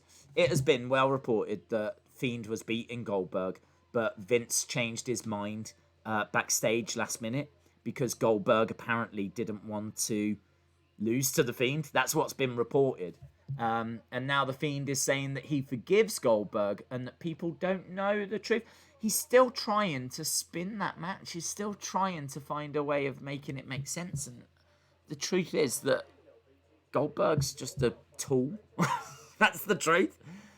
Goldberg's a tool that cares about himself more than building other stars. So, that's the truth. Do you think that these beer bug times, I don't know what a beer bug is, that WWE should now throw caution to the wind more and do more crazy ECW type matches?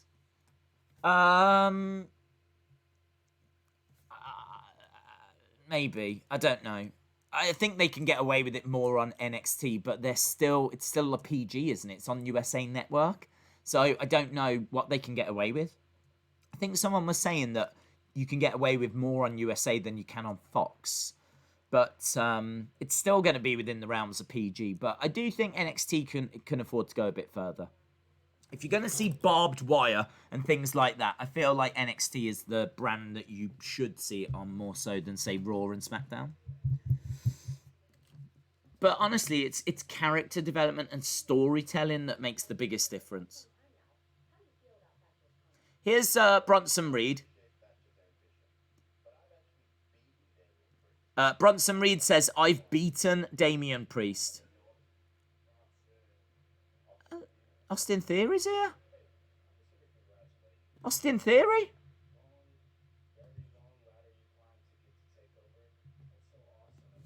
Okay.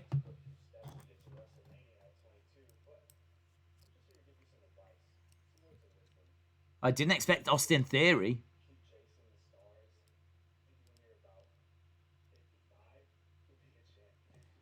Austin Theory? Would he really slap him? Seems like quite a girly thing to do.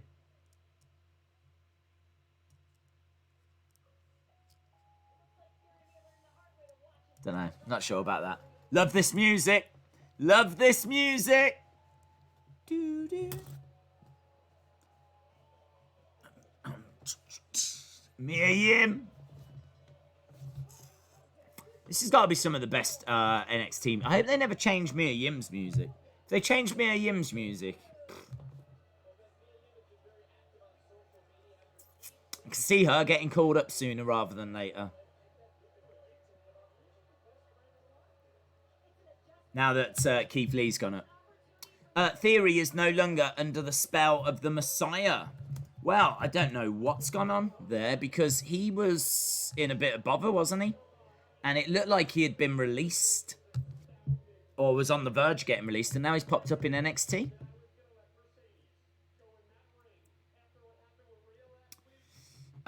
Mia. Yeah, love that theme tune. Honestly, it's one of my favourites. What's happening? Ah, he's got run over by the tank again. Shotzi has run over Robert Stone. His leg is like properly under there as well. That was a good running over. Shotzi's here. Okay, so it's going to be Mia Yim versus Shotzi. R.I.P. Robert Stone. He properly got run over.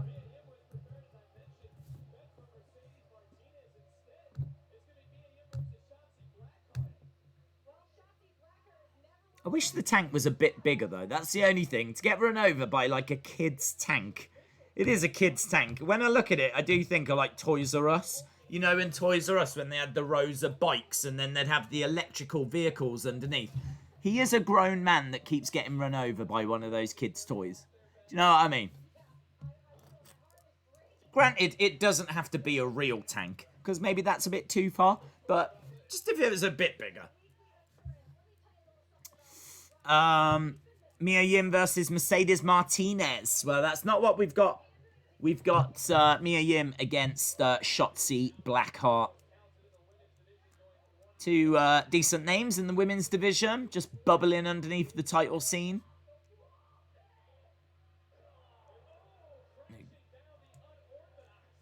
Is an orthodox style by Shotzi going over, grabbing Mia Yim. Mia throws Shotzi against the ropes. Mia goes against the ropes. Duck underneath. She goes.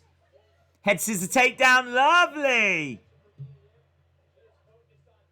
Goes for a right hand. Mia grabs Shotzi. Shotzi lands on her feet. Mia goes for a kick. Shotzi scoots on her knees. She takes down Hurricanrana. 2. Lovely Hurricanrana by Shotzi. They both kick at the same time, grab each other's leg.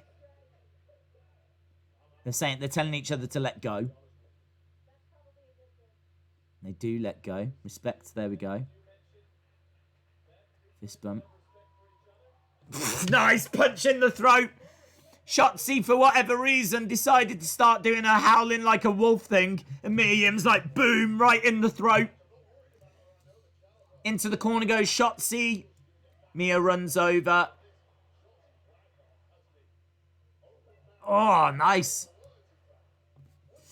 Days, it was actually Keith Lee that signed off on his theme being changed. He could have easily turned it down.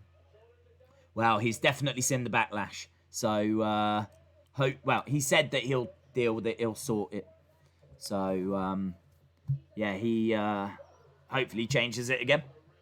LJH Wrestling says, it's so sad because WWE will be trying to get rid of as many CFOS made theme songs because every time one is played, they have to pay 50% royalties. Oh, does that mean we lose that killer? They were brilliant themes. Brilliant themes. I hope we don't lose the Mia Yim one. I love Mia Yims. Bianca Belair as well. That was probably CFOS. Or CFO $. Oh, I love Belair's. And Mia Yims. I'm trying to think who else has got really good music that I don't want to lose. Alistair Black's is good, but I'm not sure if that's CFO $, because that is Code Orange, isn't it? Bulldog by Shotzi. We are 9 minutes from the halfway point, so start thinking about your halftime scores. Knee strike by Shotzi. Forearm strike by Shotzi. Lovely kick by Shot. I love those kicks.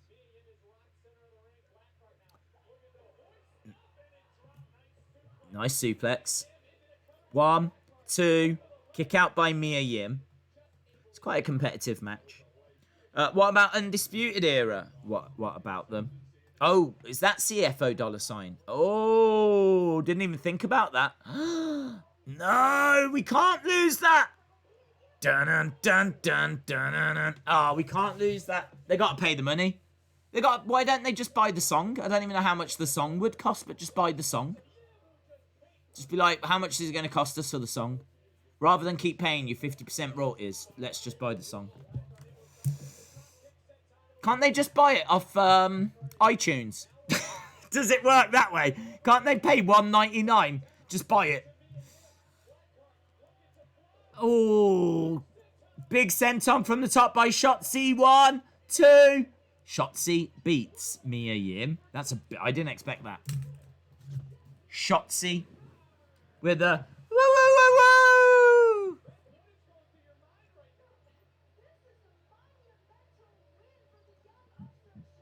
This is a monumental win for Shotzi. What about Sasha's theme? Oh, look, let's not go through it, 'cause we're gonna start. Oh, where am I? I need my picture. There it is. There it is. I couldn't see it, but I'm in my happy place again. I'm in. Are you all right, Glenda? Glenda. Glenda. Glenda. She's not listening. I'm in my happy place anyway. So I'm not going to worry about CFO $ right now. In this tranquil world that I'm in right now, everything's all right. Everything's fine. The Undisputed Era song is going to live forever. And so is Sasha Banks. And, well, Sasha Banks isn't going to. Well, I hope she does. She's a good girl. Days, according to you, the show hasn't started. According to me. What do you mean? They're talking to William Regal. Oh, they've reached. They know what they're going to do, guys. William Regal. W-Reg is making his way to the ring to let us know what is. I hope he puts it on himself. Could you imagine if he comes down to the ring and is like, after speaking to Triple H, we have decided that I will be the NXT champion. Thank you, everybody. And that's it. And then they can play Here's a Man's Man. And we can relive that part of his career. They've got to keep the Undisputed Era theme. They've even got shirts honouring CFOS. His regalness, says Butter Spark. His regalness. Another tournament. Not another tournament. I'm taking every time someone says in real life, Theory for NXT champ. Well, I don't know what's going on. I don't know what's happening with Theory. That might be more outrage because he had people speaking out against him, which is why he was taken out of that group. So I need to have a look into that. I don't know what's happening with Theory. Days, almost every WWE talent has got music by CFO $. Well, look, it's very simple. WWE, get rid of all of the music, and they bring back Jim Johnston. Done. That's it. Jim Johnston, the man that gave us all the legendary, iconic themes, like Shawn Michaels and Undertaker and everyone. Edge, Brood, DX, all Batista, Brock, everyone, until he got replaced by CFO $. Bring back Jim Johnston. Just be like, Jim, welcome back. We've got a few issues since we let you go. I know it's been a couple of years. But we do need you to give us music for everyone. So if you could start on that. Yeah? Thanks. Yeah, it's going to be really interesting. What undisputed era? And we're here to cause trouble. We're undisputed era. Let's stay in a safe bubble. Yeah, here we go. Get your lighters out, undisputed era. Woo! We're gonna be the best. Yeah! Oh, I might apply. I tell you, if I applied, all of the theme songs would be absolute trash. You think they're bad now? Woo! I'd make them so bad, they'd be brilliant. I'd make them so bad, they would become iconic. Right. We're going back. Is it William? Is it Regal next? We got Dakota Kai and Raquel Gonzalez. Hashtag bring back Jim Johnson.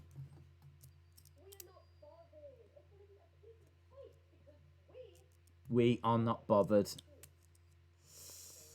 Dave, you haven't got rid of where it says show begins. Oh, okay. Well, I never said I was good at this.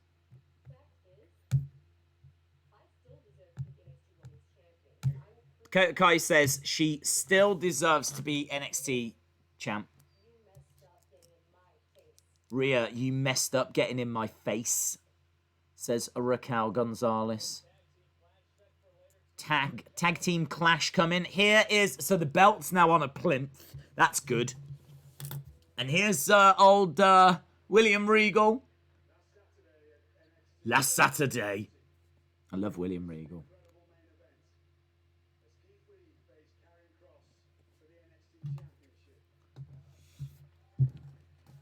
Okay.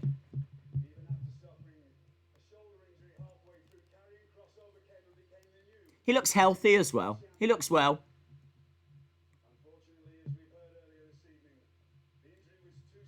The injury was too severe.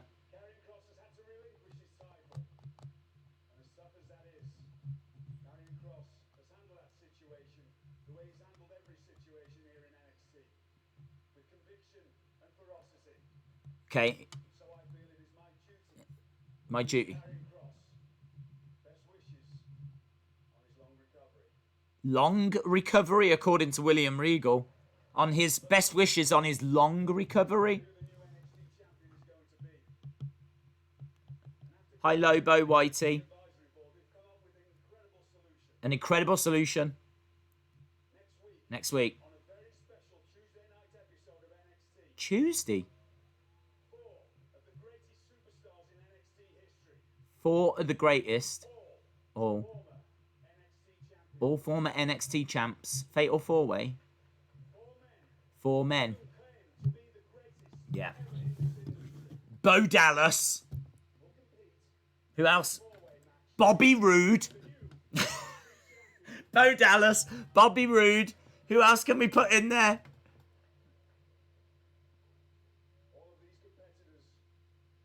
Andrade. Bo Dallas. Bobby Roode. Andrade. And Neville.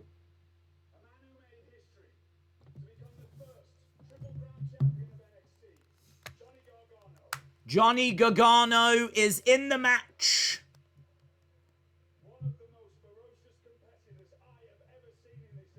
Tommaso. Man who was never defeated. Tommaso is in the match. Johnny Tommaso. Vape Ross Vape, is that title relinquished table? Yes.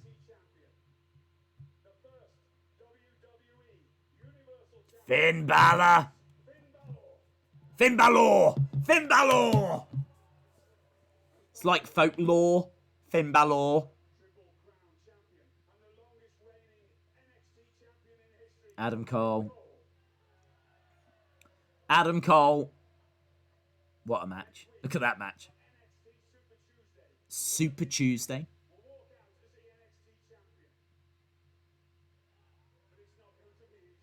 It's not going to be easy. Why? Because. Yeah. Yeah. For me.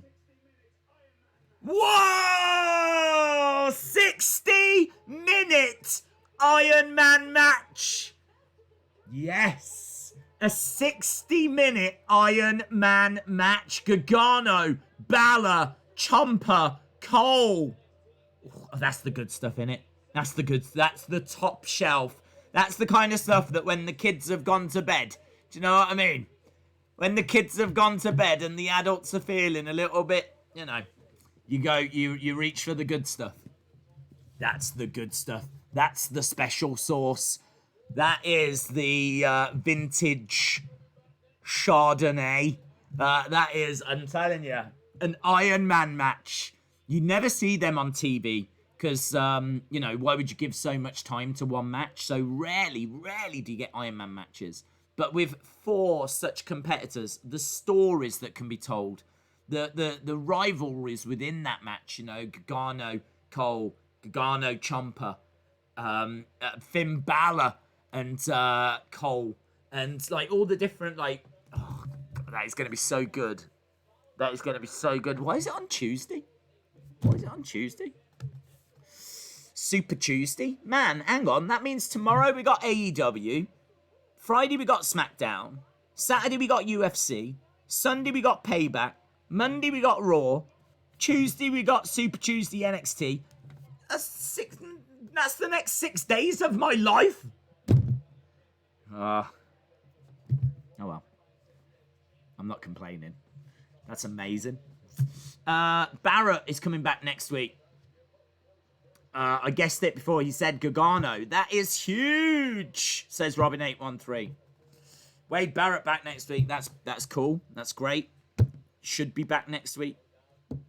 Sonny Wolf says Tuesday. I don't know. I don't know. Oh, it's Tuesday because of NHL playoff. I didn't even know hockey was on, to be honest.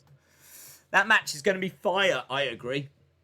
The 6 days of wrestling, says Robin813. Is NXT on Wednesday and Tuesday or just Tuesday? It'll be just Tuesday. Scenes, says Harry.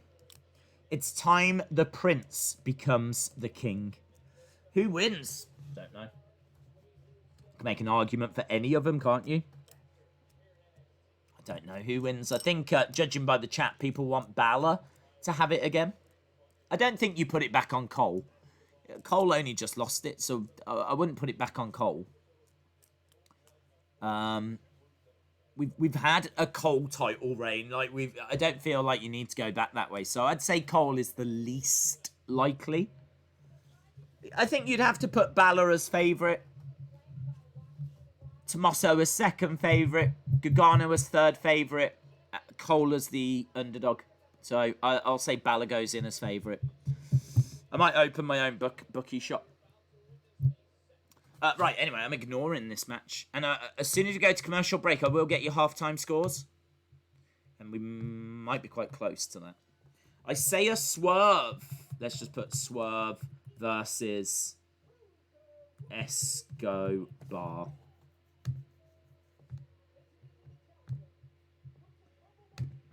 If ever I open a little place that sells drinks, alcoholic drinks, I'm going to call it the Escobar. I think Balor will win, or Ciampa, as Cole just lost, and Gargano. Nah, says Scott. I agree. I think Finn or Ciampa makes most sense, but I would pick Ciampa right now. Balor or Ciampa? Yeah, I think we're all on the same page. When Keith eats all the cookies with Kross and they go to sleep, giving the adults some time to their extra cookies that they have hidden. Well, hopefully he won't be a girl guide any longer.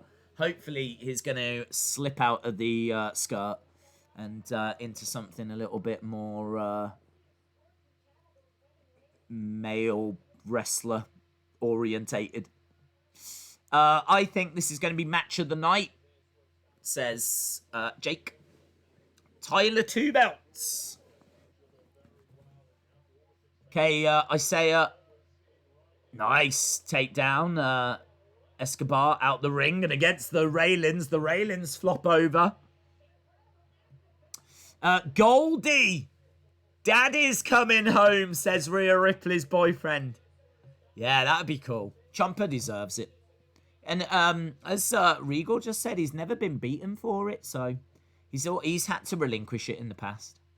Right, get in your scores. What do you think of the show so far? Lauren asks, did you record Wrestling Escape Pod? Yes, and it was question and answers. We went through the questions that people had submitted, and I think it's a really fun one. I genuinely do. In fact, we were having so much fun. It goes for about an hour. It's a longer episode this week, so yeah, I think it's good. Don't you record the... Oh, no. You're right. I didn't even think about that. You mean next week? Yeah, we got drama, man. Oh, we got drama. How am I going to do that? I'm going to have to drop Triple T. Triple T's going to have to get a cheeky email. Okay. 9, 10, 8, 9, 7, 8, 6.5, says Anadors. Donald Jackson, shout out to you. 7, says Damien. 10 from Timmy. LeBron fan 23 gives it 7.75. 9, 8, 9.5, 7.5, 8, 8.9, 4.5 from Harry. You're not feeling it, Harry. 8 from Brony, 9 from Robin, 9 from Brock William. A solid 7, says in Cyan, Australian, TJC. Austin 316 with a 7. Imagine Balor as NXT champ, says the Destroyer BHB. It's probably the biggest thing he can do at the moment, though. Triple T's in for a surprise. Yeah, well, I just got a surprise. It didn't click. When they said Super Tuesday, I was like, oh, I wonder why they're doing that. It never clicked that it was going to clash with recording the Escape Pod, but you're right, it will. 9, 6.5, says Fabulous Disaster. Aiden gives it a 3. Raid, says The Swerve Show. 7, 7.7, 6.32, 4, because I've missed half of it, says Greg. 8.75, 7.5, 10 out of 10. Lauren says, you're welcome for the reminder, thank you. 6.32, 8, says Dear Wild 11. 6.32, 9.5, 6.32, 7.5 from Dave in real life, 6.32 from Donald Jackson, 8.5 from Jamie. These are quite high scores. There's a few 6s in there, in all fairness, but decent scores coming in, and I think it deserves it. I mean, look, I've got my happy, tranquil place behind me, right? Because I wasn't really too excited for tonight, but I think they've put on a really good show, so fair play to them. Liam says, this match next week could be really great. I just really hope they don't do this match as a cinematic match. I just want a normal match. I don't think it'll be cinematic. I think it is going to be normal. I think it's just a straight up hour long. Do you know what I mean? I don't think they're going to mess with it. I hope they don't. I mean, those 4 in a match for an hour, that thing could be incredible. That could be like one of the all-time great NXT matches. If I could do higher than 10, I would, says Brandon. 8 out of 10 says Wrestle King. 10 says Timmy. 8 says Miho. Shout out to you. Is today election day? Yes. I hope you voted, because you will not get another chance for another 4 years. And the polls closed 5 minutes ago. So I hope you voted. Sandman882 says, I want Finn to win the title and then Volta is going to attack. That would be sick. That would be awesome. Hello, Big Boy Dally. Shout out to you. What a match that has been set for Tuesday.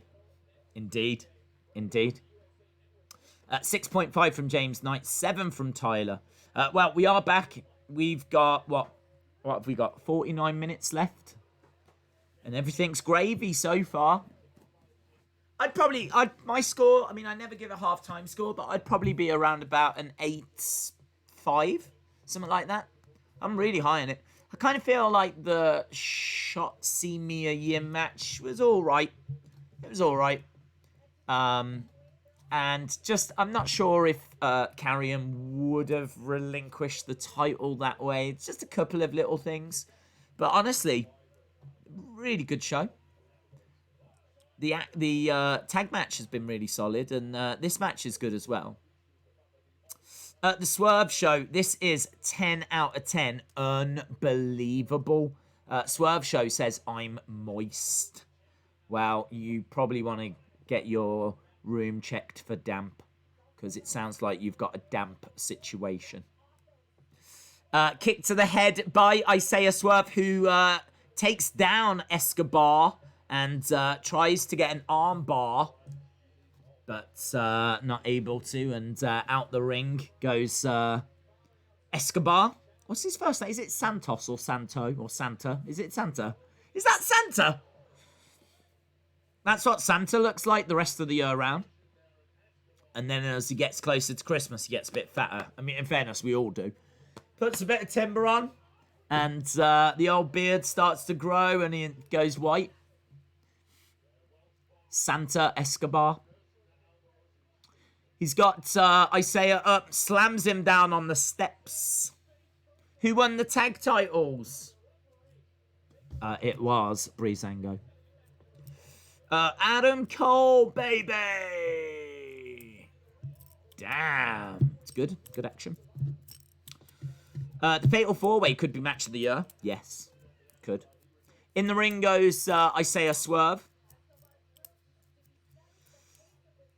Nice stiff kick. Down goes Isaiah. Barrett now has a contract, says Tony. Santa Escobar. I don't think it is Santa Escobar, but should be. And then they should change the name of Raul Mendoza to Rudolph. Rudolph Mendoza. Who's the other one? Raul Mendoza and Whackin' Wild. He can be Prancer. I don't know. In the corner goes Isaiah Swerve. Swerve Show says, what is your favourite, AEW or NXT? It changes from week to week when we're watching them both. Like, you just go from segment to segment. I think recently AEW has been the better show. I think it's been more consistent. But honestly, they would have to put on a great show to beat this. This is an exceptionally good NXT. Kind of, I remember saying last week, why have they put on such a bland show when they're unopposed? And people in the chat were saying that it was pre-recorded. I mean, I would have gone back and added a few segments to spice it up. I would have put, like, you know, some vignettes in there, or possibly even redone a match or something. But it felt really bland. This feels like a show where they know that there's no competition. So they're going all out to be like, look at what you're missing. You know, when you're tuned in to AEW, this is the kind of craziness that you're missing out on. Because this feels like a really great show as we go to commercial break. Come on, Swerve, says Eric Buchanan. 9.65, says Brendan. Why isn't NXT in the Thunderdome? They always have NXT feel different. It's never been in arenas, so it wouldn't really work putting it in the Thunderdome. It's not its identity. It's got its own identity. It's the younger brother, isn't it? NXT. They don't deserve the Thunderdome. Swerve is on. LJH Wrestling says, please can Balor bring back the demon in this fatal four-way next week. I know it will be very predictable from the get-go, but I need the demon back, says LJH. That would be cool, actually. That would be cool. Tyler, shout out to you. What is your favourite year in wrestling? That's a good question. That's a really good question. I do love 2014, 2014. I've actually got a plaque that's got a piece of the ring from every pay-per-view from 2014. And I bought it because I really enjoyed that year. That's the year the streak ended. It's the year that Daniel won the titles. It's the year that Sting made his debut. There's quite a few things that happened in like 2014. It was a really, really solid year. If you think of just the build towards WrestleMania 30, not only was WrestleMania 30 itself a great WrestleMania, but the build was so exciting as well. So first part of the year to WrestleMania, which takes you up to April, was very strong. And then it kind of dipped a little in the middle. But again, you're building towards like the end of the year. I mean, don't forget, it was, SummerSlam that year where Brock battered John. Do you remember that? Where Brock Lesnar destroyed John Cena. I think a lot of us enjoyed that match. And that was the birth of Suplex City. So we got the birth of Suplex City. We had Sting. We were talking earlier about that crazy Sting moment. That was 2014. So I do love 2014. 2015, nowhere near as good. I think recent years have been quite poor, actually. I did like The Man and Ronda. 2019 was all right at the first part. Second part I thought was dull, if I'm being honest. This year I think has been awful. They've cancelled a lot of things this year. This year's been hit by the pandemic. This year has been just surviving, getting through. That's been 2020. It's been literally just like, man, what do we do? How do we even put a show on? Can we even put a show on?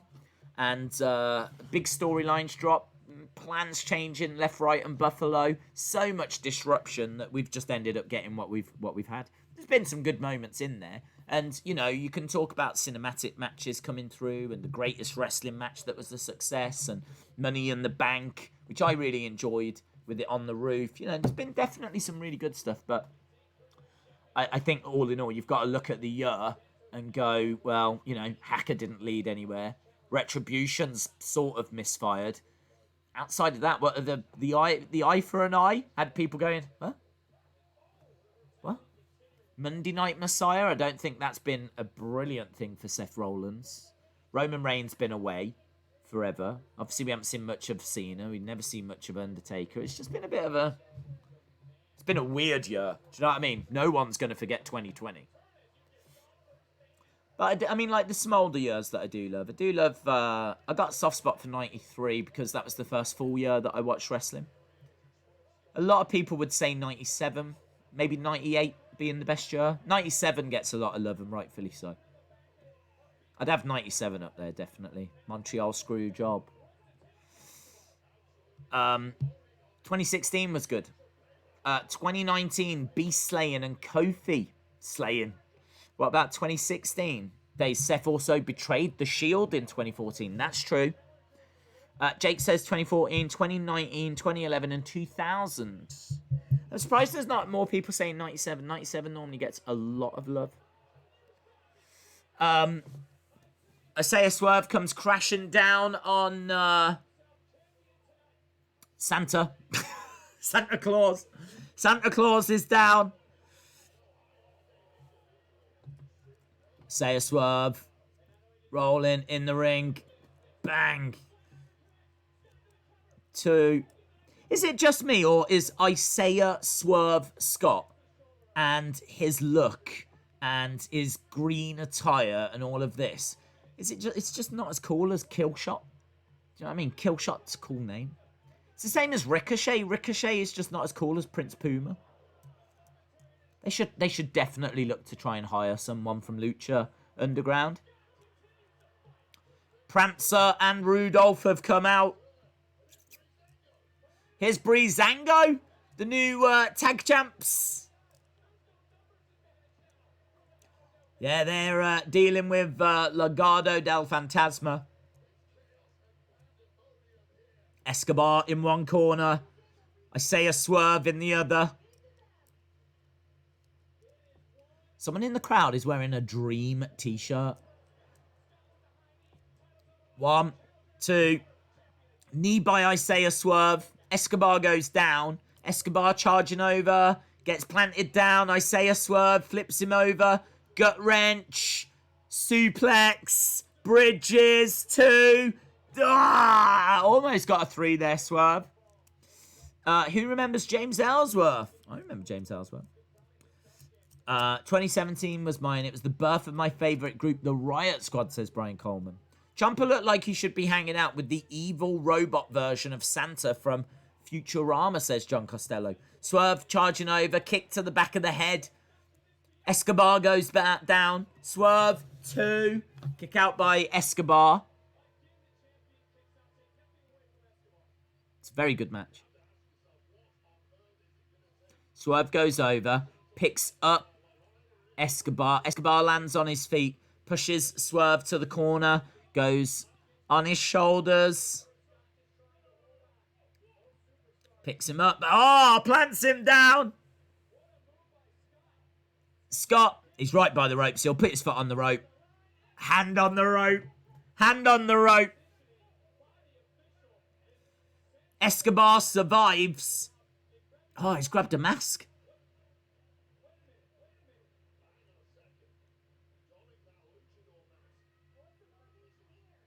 Yeah, what? He's put the mask on. Headbutt. Don't get that moment. 1, 2. I don't get that moment. I don't understand. Is there something in the mask? Is the mask got some kind of metal in there? And when he headbutted him, because he seems to have knocked him out. He is out. It is bizarre. I wonder if it's going to be revealed that there's something in the mask. It's a weird finish. It's a really good match with a really weird finish.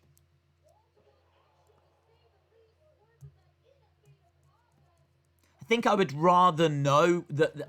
I'd rather know if the mask has got something, you know? I would rather know that there's like a piece of metal just at the front. He does seem to be doing something there, look.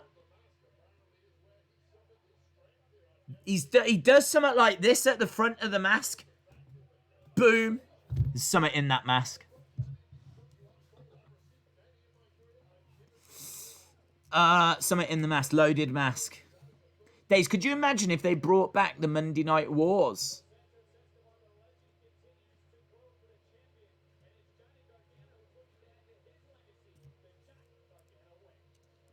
Okay, well, Santa cheated and won. We got Johnny back. Is he backstage? I don't know if he's backstage. 2019, because of the debut of The Fiend, Kofi Mania, and Beast Slayer, and the Blue Universal title, says Harry. What has happened so far? Quite a bit has happened so far. It's been really good. Days, have you ever watched Leo Rush's Blackheart character? I haven't, no. Days, I found 1 UFC figure, says Sheila. Check Ringside Collectibles. They had them all. I don't know if they've still got them. NWA is back with other promotions on Tuesday, September the 5th. I can't even talk. 15th on Fight TV.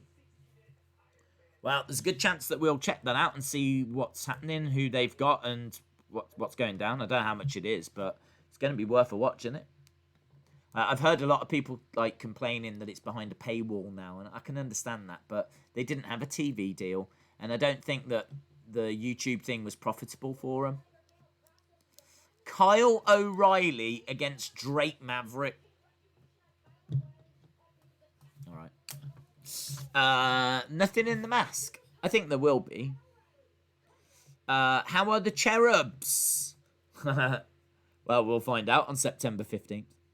What's happened so far? Title's been vacated by Karrion. We've got new tag champs in Breezango. Santa Escobar has retained. Shotzi ran over Robert Stone. Iron Man match made for next Tuesday. quite a few things. Kyle O'Reilly in singles action, yes.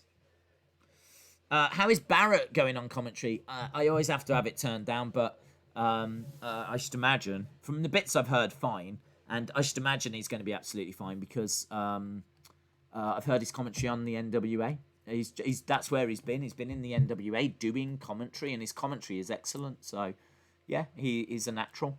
I'm sure they've heard him on the NWA. They must have watched one show at least, and or seen a clip, and brought him in, and seemingly now is coming back next week. Do Keith Lee's voice. Salutations, everybody. Otis and Tucker figures are showing up at B&M here in the UK, so check your local stores. Am I the only one that usually forgets what's happened on NXT, even while it's still on? What is your pay-per-view of the year, SummerSlam? Dean Winchester, no doubt about it, SummerSlam. It's the best pay-per-view I've seen this year. Right up there with Wrestle Kingdom. Wrestle Kingdom was over 2 days, though. And there's definitely matches on Wrestle Kingdom that are like, yeah, it was all right. Some of the matches are 5 stars. So, do you know what I mean? Like, I think Wrestle Kingdom got 9 out of 10. And we gave SummerSlam 9.25. But the only reason that Wrestle Kingdom's like a 9 is because it's got a couple of matches where you're like, yeah, it's all right. Whilst you're waiting for the big main event matches. So, I've really got them kind of both up there very, very close. But I think, honestly, do you want to sit down and watch a 2-day show? I know it's not on for 2 days exactly. It's like 2-3 hour shows. But honestly, you might as well just sit down and watch SummerSlam. SummerSlam for 3 hours from start to finish was excellent. Every match was solid. Even, as we said, probably the worst match was Mandy Sonya. But that was loser leaves WWE. Like, honestly, Big Boss Man against the Mountie. I don't remember that like being an incredible match. I just remember that at SummerSlam, the loser went to jail. So I think the fact that it was such a big stipulation really, really helps that match. Really helps that match. I think you can criticize it, though, by saying that maybe they didn't have the... Like, there should have been moments where there was lots of close falls, and it's like, whoever loses this is leaving They could have really sold it, built it up. That definitely knocked the score down because it needed to feel bigger, you know? Who's gonna go? This is a real back and forth. You can sense the hatred between these two. The loser is gone from WWE forever. I mean, I didn't hear the commentary, but I'm not sure if they kind of had it that dramatic. But really, outside of that, it was really good. Really, really good. I was buzzing, man, on Sunday. I loved it. Best of WWE on Peacock. Don't even know what that is. The classic hits. Just get the network. Get the network. Don't mess around with Peacocks. WrestleMania was good. Royal Rumble was good. I mean, I did actually go back and look at what I scored each show at the time.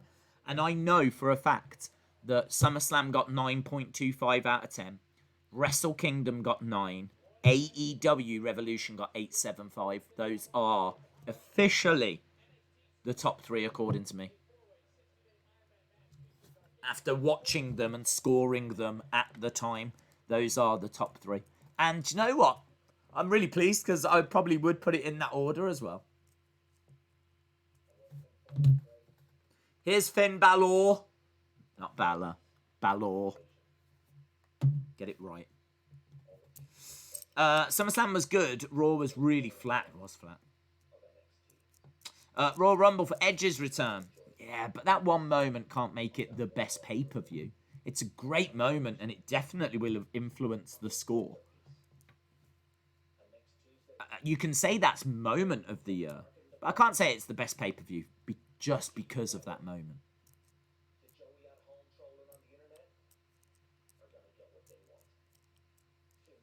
Finn Balor, NXT champion. Yeah, he says Joey that's at home trolling on the internet. I'm going to give them all what they want. Finn Balor as NXT champion. Right, here comes Kyle O'Reilly. What was your scores for Rumble and Mania? I can't remember. Chalmers sent me the thing. Hang on. He sent it me just the other day. So it should just be on my Twitter. Dun dun dun dun dun dun dun dun dun dun dun dun dun dun dun. Right. I'll have a look for you. It is.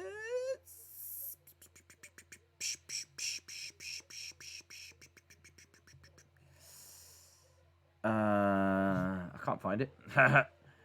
I remember retweeting it from Chalmers. Chalmers sent it. Maybe it was earlier on Monday. Perhaps I haven't gone back far enough.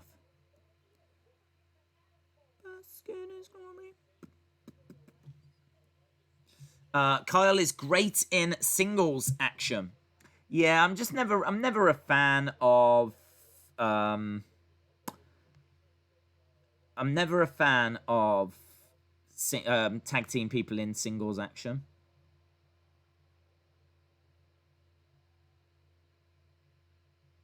Here comes Drake Maverick.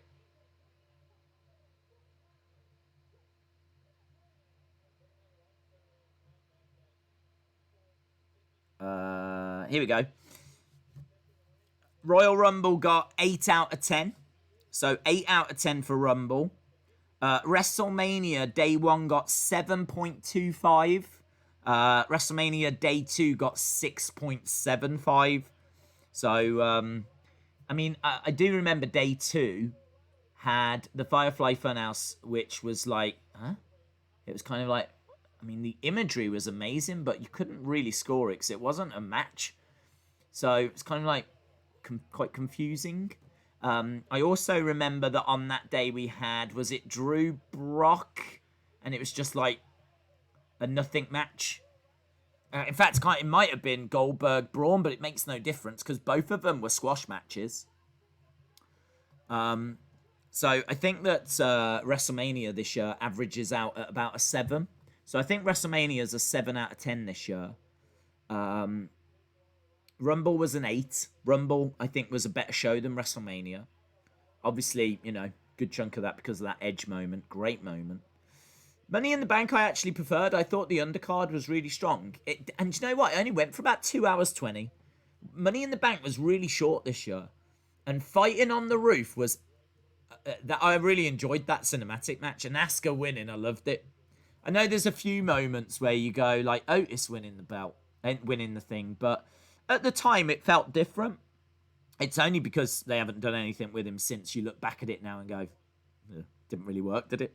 But at the time, I really, really enjoyed it. And the undercard matches were really strong on that. And I really enjoy that show. So that for me was just a touch better than the Rumble. So I've got Money in the Bank at 8.25. Rumble at 8. New Japan New Beginnings at 8.5. Then AEW Revolution at 8.75. Then Wrestle Kingdom at 9. And then it'll be SummerSlam at 9.25. Super Showdown 3. Worst show of the year. WWE Super Showdown. Awful show. Awful show. It's probably lucky to get a 3. So, yeah, I stand with it. I stand by it.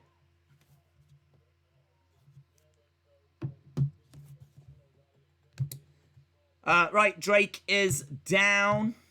How long we got? 25 minutes. Kyle, I don't even know how this match has come about, and I just don't really care for it. These two trading forearm strikes back and forth. Kick coming in by Kyle O'Reilly. Swing and a miss by Drake Maverick. Knee strikes coming in. Kick to the leg. Down goes Drake Maverick. Don't mention Super Showdown.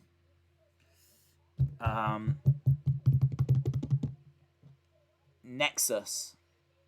Why are people saying Nexus? Kick at the ropes. Enziguri by Drake. We've got Is it all 4 members at ringside? Well, 3 and Kyle. Kyle's grabbed the leg of Drake Maverick.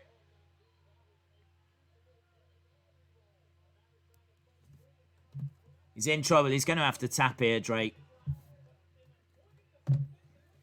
Drake firing in some shots to Kyle O'Reilly. And he taps.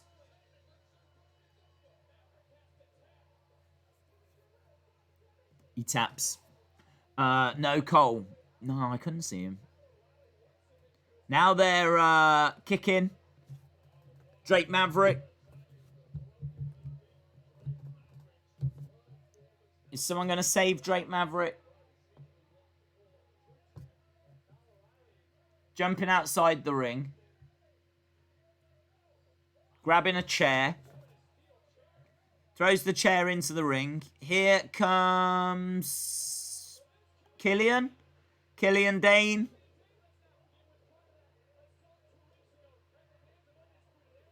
Killian Dane's here. Retribution equals Nexus. Days, if I have an early prediction for the main event, it'll be that Rhea turns heel.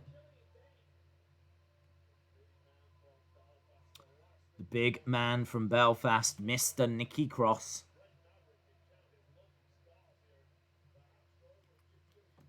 Karrion Kross?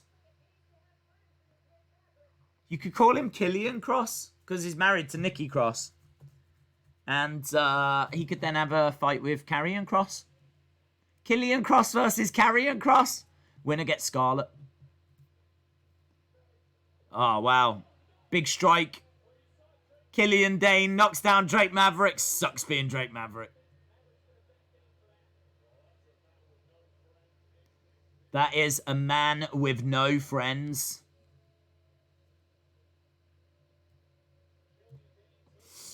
Did Killian Dane ever feud with Keith Lee? Oh, I can't remember.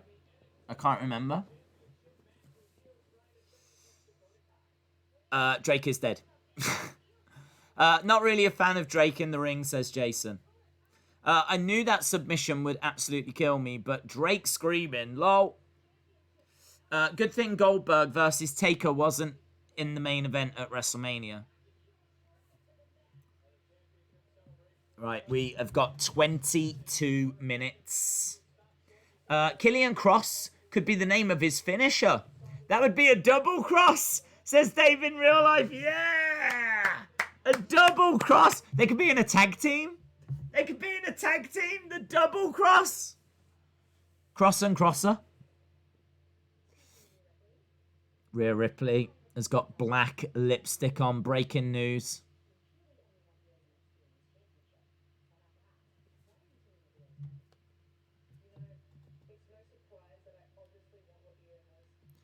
Rhea says, it's no surprise. I obviously want what Rhea has got. What Io has got. Too bad Keith has moved on. Could have had quite a feud with Killian Dane. That would help Killian, but it wouldn't do anything for Keith. Right, 20 minutes. Main event coming up. The ladies tag match. The lovely ladies tag match.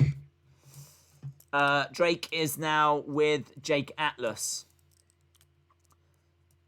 Days Undisputed Era attacked Drake and Killian 2 weeks ago during their match. Okay. How many more matches do you think Goldberg is going to fight? Hopefully none. Hopefully none. But apparently he's got a contract for 2 years, 2 fights a year, so there's potential for 4 more matches. I don't know, maybe he does bump the ratings or something. I know he certainly bumps my uninterest. No AEW watch along. There's no AEW to watch along. It's tomorrow. Days, who is your pick for Tuesday? I'd go with Finn.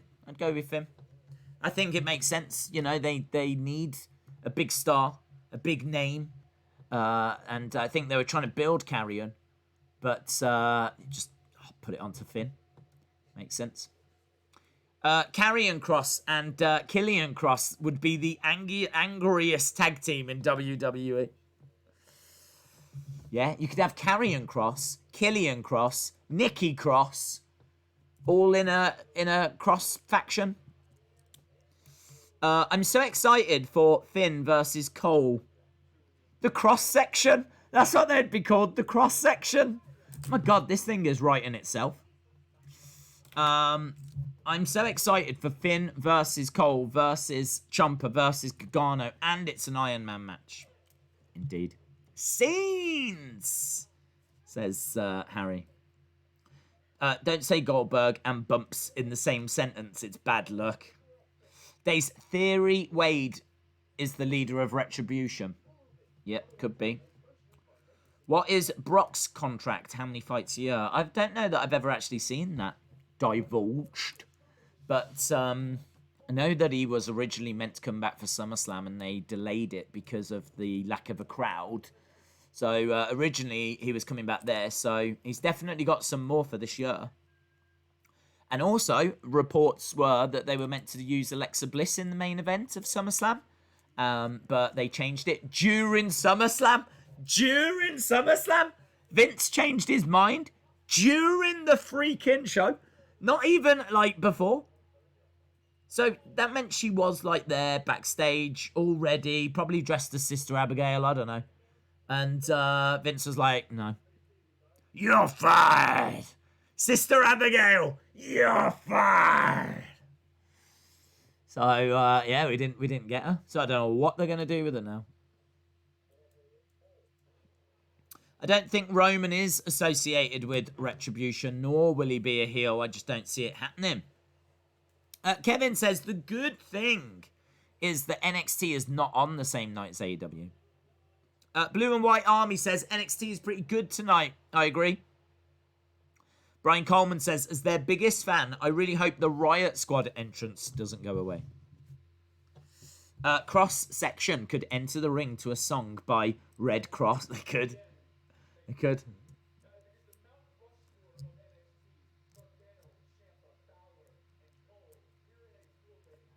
Oh, I love that promo from Adam Cole. He says the Mount Rushmore of NXT are going to be in a match. Gargano, Cole, Balor, Ciampa. I wonder if that is. I wonder if that is. It probably is.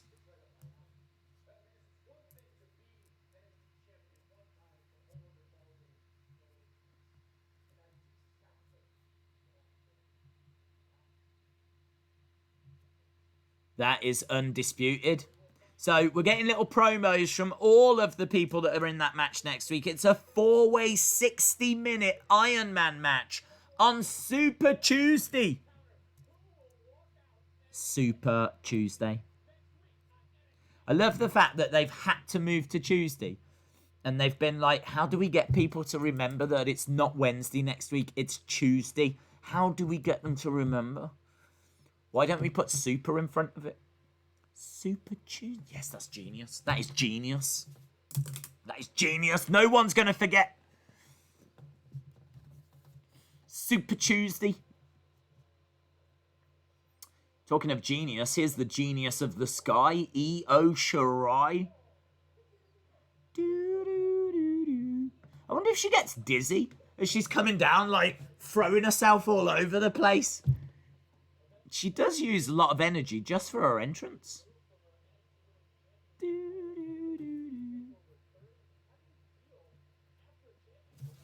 Right, let's change the graphics over. We got 15 minutes to go. Love her music. I hope they don't have to change this.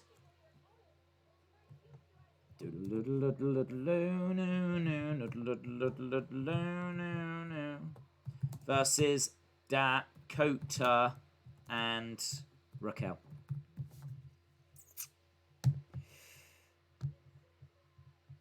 Forget Taboo Tuesday. It's Super Tuesday. Yeah, that could be the tagline.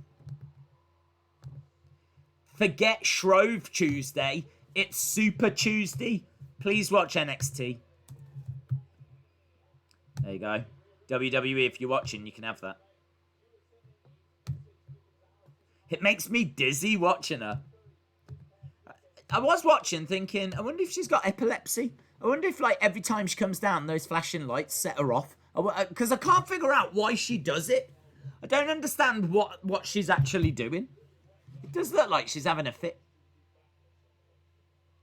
She does use a lot of energy. If I was her, I'd be knackered before the bell even sounded. Like, respect to her cardio. Respect to her conditioning. She has got mad conditioning.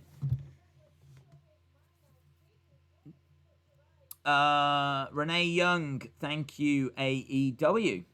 Days, what is your NXT Mount Rushmore? Yeah, I'd probably go with that. I feel like that's fair. I mean, would you put Paige on? I don't know where you stand with, like, women. Asuka obviously had a massive impact. Bayley, Charlotte. I mean, like, women probably deserve their own. So I don't know that it's fair to just have a Mount Rushmore for men and women. You might have to do it as two separate ones. But if it was just guys, Adam Cole's got to be on as the longest reigning. Johnny Gargano has had more 5-star matches than I think anyone in WWE. Like, his matches have been incredible. A lot of them have been against Tommaso Ciampa. Balor, with, you know, what he brought, and the demon and the showmanship, Balor arriving took NXT to a different level. There's no denying that. Some superstars arrive and really push things forward, and Balor did that. So I think you have to have Balor. Johnny, you have to have. Adam Cole, you've got one. Out of the 4, it's only Ciampa that I'd be like, would I swap him? Would I swap Ciampa for a Sami Zayn? I don't know that I would. Because you've got all the DIY matches that were incredible, and you've got his matches against Johnny. So I think what Adam Cole has just said is probably true. I think they are the 4 that you would put on the Mount Rushmore outside of the women. Rhea is going to turn heel, mark my words. Raquel pushing Rhea back into the corner. Io jumps in. Io's got, like, red sparkly top here, just the red bit here, and red down her tights. It looks like tinsel. It's the kind of thing, it looks like she's very festive. I feel like it's Christmas when I'm looking at Io Shirai. Dakota falls off the edge of the ring and falls into the arms of Raquel Gonzalez. Perhaps Io got excited because she heard that Santa was on the show. And it turns out it was actually Santos Escobar. So that's why she, like, decorated herself. She got the tinsel out.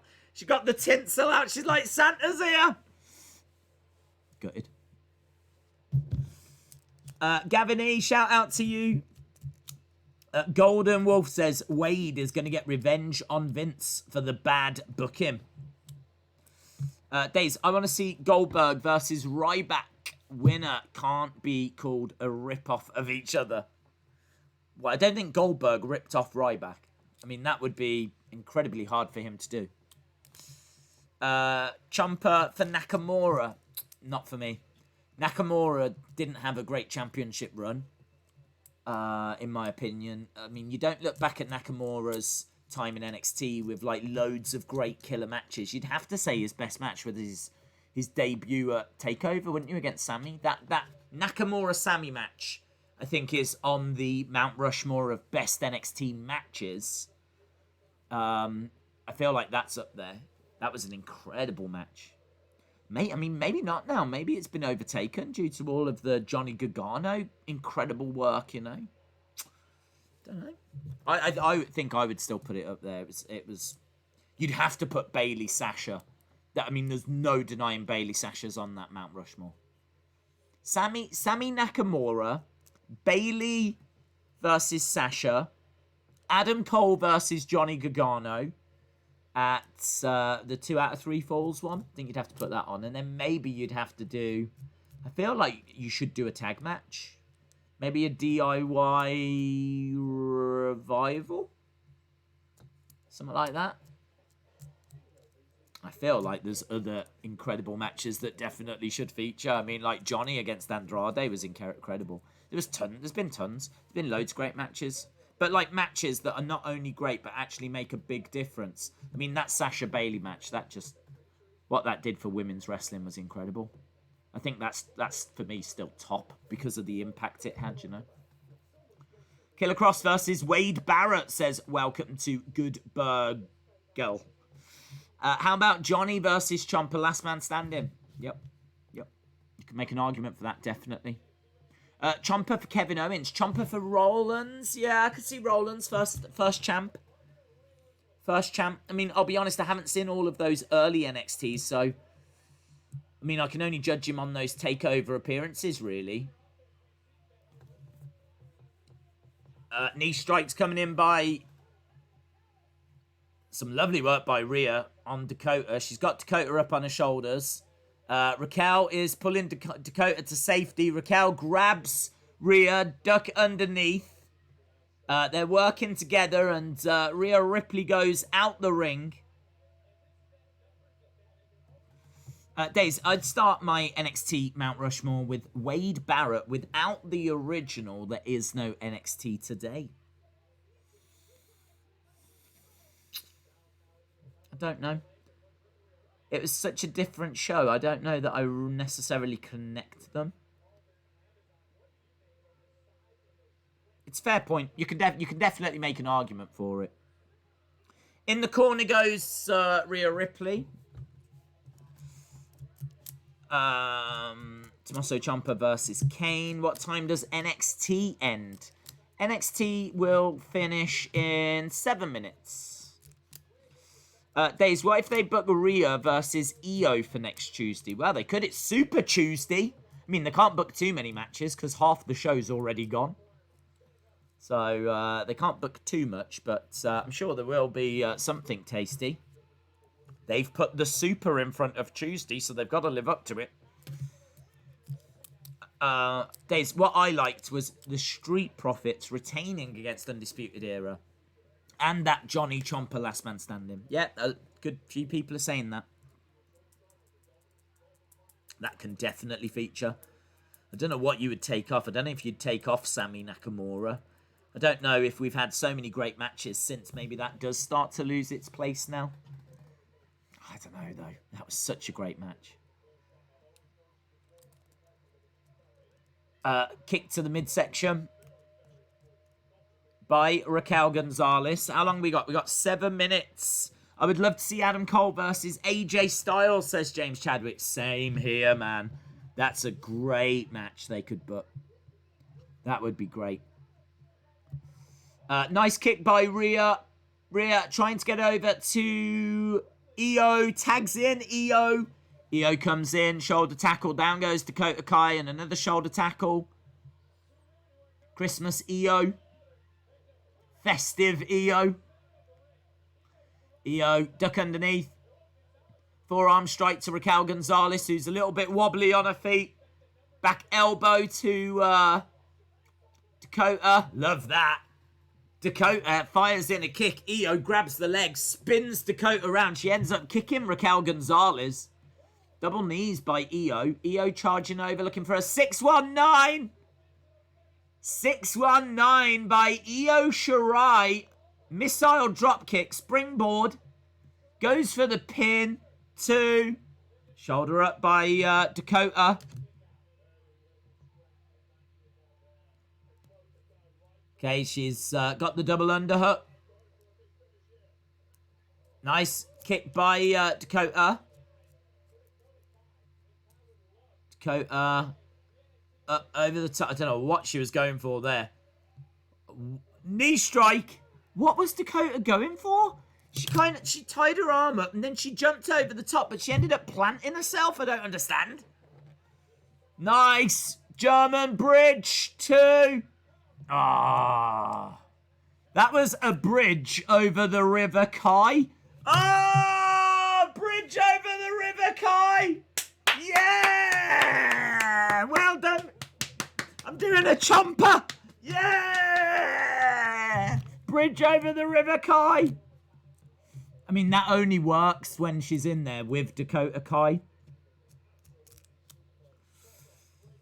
Oh, that might be perfection right there. That one line might be absolute perfection. Most of the kids that are joining us will be like, "What is he on about?" But the adults all know. There'll be at least one person out there that knows. Right, Io. Kick to the face of Raquel Gonzalez. Tag. In comes Rhea Ripley. Rhea Ripley grabbing at Raquel Gonzalez, but she grabs Io and firing kicks into Io Shirai. Hello, this is... Who are you? Mercedes Martinez? Mercedes Martinez! Grabbing the leg of Rhea Ripley. Raquel Gonzalez plants down Io. We're getting towards the end. 2. Shoulder up, though, by Io. Dave in real life, shout out to you. What a botch. It was weird, wasn't it? It was weird. Into the corner goes Io Shirai. Dakota with a big kick, but no one home. Rhea Ripley tags herself in. Dakota goes over to the corner. She's down. Raquel Gonzalez is in. Big boot. Rhea Ripley is like turned inside out. Raquel Gonzalez looking very impressive here. She picks up Rhea. Wow. 1, 2, 3. Raquel Gonzalez booking her like a serious deal there. Picking up and planting Rhea Ripley. She is not there to make numbers. Raquel Gonzalez. Raquel Gonzalez just picking up and slamming down Rhea Ripley. Manhandling Rhea Ripley. That is a star-building moment right there. She looked brilliant. She didn't look like Dakota Kai's sidekick. She looked like a badass then. That's a really, really good moment for Raquel Gonzalez. She normally gets like tagged in and she's normally the, the strong person, but never really gets the pin and the win. But here, she's using her power on someone like Rhea Ripley and getting the victory as well. Perhaps they want to move on Raquel Gonzalez. Perhaps they want to start to really build her now. Very good. Very good. Boom. No, yeah. Wade Barrett is correct. He says no one has ever treated Rhea Ripley like that. I don't know how he knows, unless he's an avid NXT watcher. There we go. Dakota Kai and Raquel Gonzalez with their hands raised on the entrance stage as the show ends. Get your scores in. Awesome show, says Dave in real life. She got mad height. She did. It was like a single arm powerbomb, wasn't it? Had her right up there. Do you know, I've really hurt my shoulder. Every time I do anything that stretches, I really feel it. I might have to go to the doctors. Guys. Every single time I stretch like that, I can constantly feel it here. Happened a few weeks ago, and I thought I'd just slept funny on it, but I just cannot shake it. Don't know what I've done. I need some of that tape. You know, that magic tape. I need some of the magic tape. What's it called? Rockstone or something. I don't even know what it does. I think it, like, literally holds your shoulder together. I need some of that. 10 out of 10 says Sunny Wolf. 7 says Firefly Funhouse Fan. Dear Wild 11 says 7.5. Kevin gives it a 9. John gives it a 9.25. Sean Reset gives it a dazed 9 out of 10. I'll give it 8 sore necks out of 10. Get that Volta medicine. I don't know what I'm going to use, honestly. It's been a good couple of weeks now. And I honestly thought that I'd just slept on it funny and I'd shake it off. And, you know, most of the time it's all right. But it's just whenever I, like, stretch, I really, really feel it. I've never had problems like that before. I've never had, like, shoulder issues or anything. This is what happened, guys, when you get to 21, when you're starting to sneak towards 22. And I don't know when that's going to happen. But I do feel like it is getting close. But, yeah, you know, for all you youngsters out there, it's Rockstone, it's magic tape. Yeah, I need the magic sponge. We have that in soccer over here. If someone gets injured, there's a guy that runs on with a bucket and a sponge, and he, like, puts this sponge on, and for some reason, the footballers are fine after. I need that. Do you think the Usos will get involved at Payback? Where are the Usos? I don't know where the Usos are. Don't know where they are. Did one get injured? Is there an injured Uso? Has he got a bad shoulder? I don't know. Maybe. Triple H versus Hunter Hearst Helmsley. 9 out of 10 says DJB Tazzy. Brendan gives it a 7.5. Harry gives it a 6.5. Bembo says Daisy's worst nightmare. The Doctors. Yeah.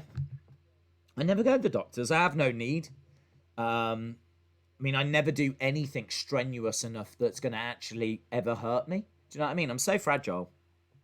But for some reason, even sleeping now is injuring me. Who gets injured in their sleep? This guy right here. We need to organise a GoFundMe so that you can go and see a chiropractor / tech support. I just need to buy some tape. I might, do you know what I mean? I just need to see if I can find some of that Rockstone tape. Or if not, gaffer tape. I think it does the same thing. I'm not sure. They stopped the timer. Done. Deal, Youssef. The Usos have tweeted out a Usos countdown. Okay, that's cool. 6 out of 10 says 1987, big fan. Jimmy got thrown. I saw the word brawn, and I just added it with throw. I can't even say. I can't speak. Oh, it's my shoulder. I'm going down, guys. I'm going down. Jody Gilly, shout out to you, says, I missed all of it. I was finishing my last assignment of my master's degree. Ooh, Master Jody Gilly. I am now officially Jody Gilly, RN, BSN, MSN. What does that mean? Right now, RN, BSN. Bailey should... I don't know. What's the word that begins with N? I can't think. I don't know what they stand for. Bailey should knit. No, that begins with a K. BSN. What do you think they stand for, guys? RN, BSN, MSN. What do you think they stand for? Blokes should... I can't think of any words that begin with N. That's bad, isn't it? That's how bad this is. This is now affecting this. And this was not great to start with. A registered nurse. Oh, okay. That makes more sense. Okay. I didn't realise that we was actually going to take this seriously. That's fine. Yeah, we can definitely do that. Registered nurse. Bailey should nap. That's it. That's what I was looking for. Bailey should nap. She's tired. She hasn't been herself. She hasn't been herself recently. She needs a good lie down. Registered nurse. Here we go. Here's the actual answers. Registered nurse. Bachelor of Science in Nursing. BSN. And Master of Science in Nursing. MSN. There we go. You don't have to guess anymore. Well, you can. Feel free. But Bailey should knit. Yeah, but it doesn't work, does it, Dave? Because it's got a K in it. We've established this, Dave. Don't repeat the same mistakes as me. Don't repeat the same mistakes as me. This was not great to start with. Your best line ever. Blokes should nurse. And it's good advice as well. bloke should nurse. Harry, shout out to you, my friend. Bailey versus Sasha Banks. BS. No, that'd be BSB. Bailey and Sasha could both use naps. Oh, what? BSN. Yes. 6 out of 10, says Desmond. Oh, yeah. Did everyone get their scores in, by the way? I know we did get a few coming in. I think we got a lot coming in. Yeah, we've done the scores. I'm just going back and I'm seeing them all now. Even I haven't scored it yet. Ricky says, on the 26th of August, I have been subscribed 4 years. Shout out. Days Glenda hasn't noticed you all night. Yeah, she hasn't, has she? Glenda! Glenda! You know, my shoulder! Glenda! You know my shoulder? It's hurting again. Glenda! I think she's having an affair. Honestly, I think she's sat there texting or something. I don't know what she's doing, but she is paying my shoulder no attention whatsoever. I can tell you that much. I want a divorce! I want a divorce, Glenda! She doesn't care, does she? She absolutely doesn't care. This is heartbreaking for me. Absolutely heartbreaking. Look at her. In fairness, I don't know how she's texting. Maybe she's got them Google glasses. Maybe she's got Google glasses. Have you got Google glasses, Glenda? She is actively ignoring me now. She is actively ignoring me. Scenes here on this tranquil place in which I am. Right. I sounded like Yoda then, didn't I? Scenes here on this tranquil place I am. I'm going to say it was an 8. I think I was about an 8, 8.5. Kind of felt like the second part of it was a bit, do you know what I mean? Kyle O'Reilly, Drake Maverick, yeah. Main event was good. That match was great as well, actually, thinking about it. Escobar, Santa was great. Yeah, no, it was good, actually. It was good. I'm gonna give it an 8. I'm gonna give it that fair. You gotta go with your gut, ain't you? You gotta go with your gut, haven't you, Glenda? Gotta go with your gut. Yeah, we're getting a divorce. So there we go. Scenes here at Tranquil Lake.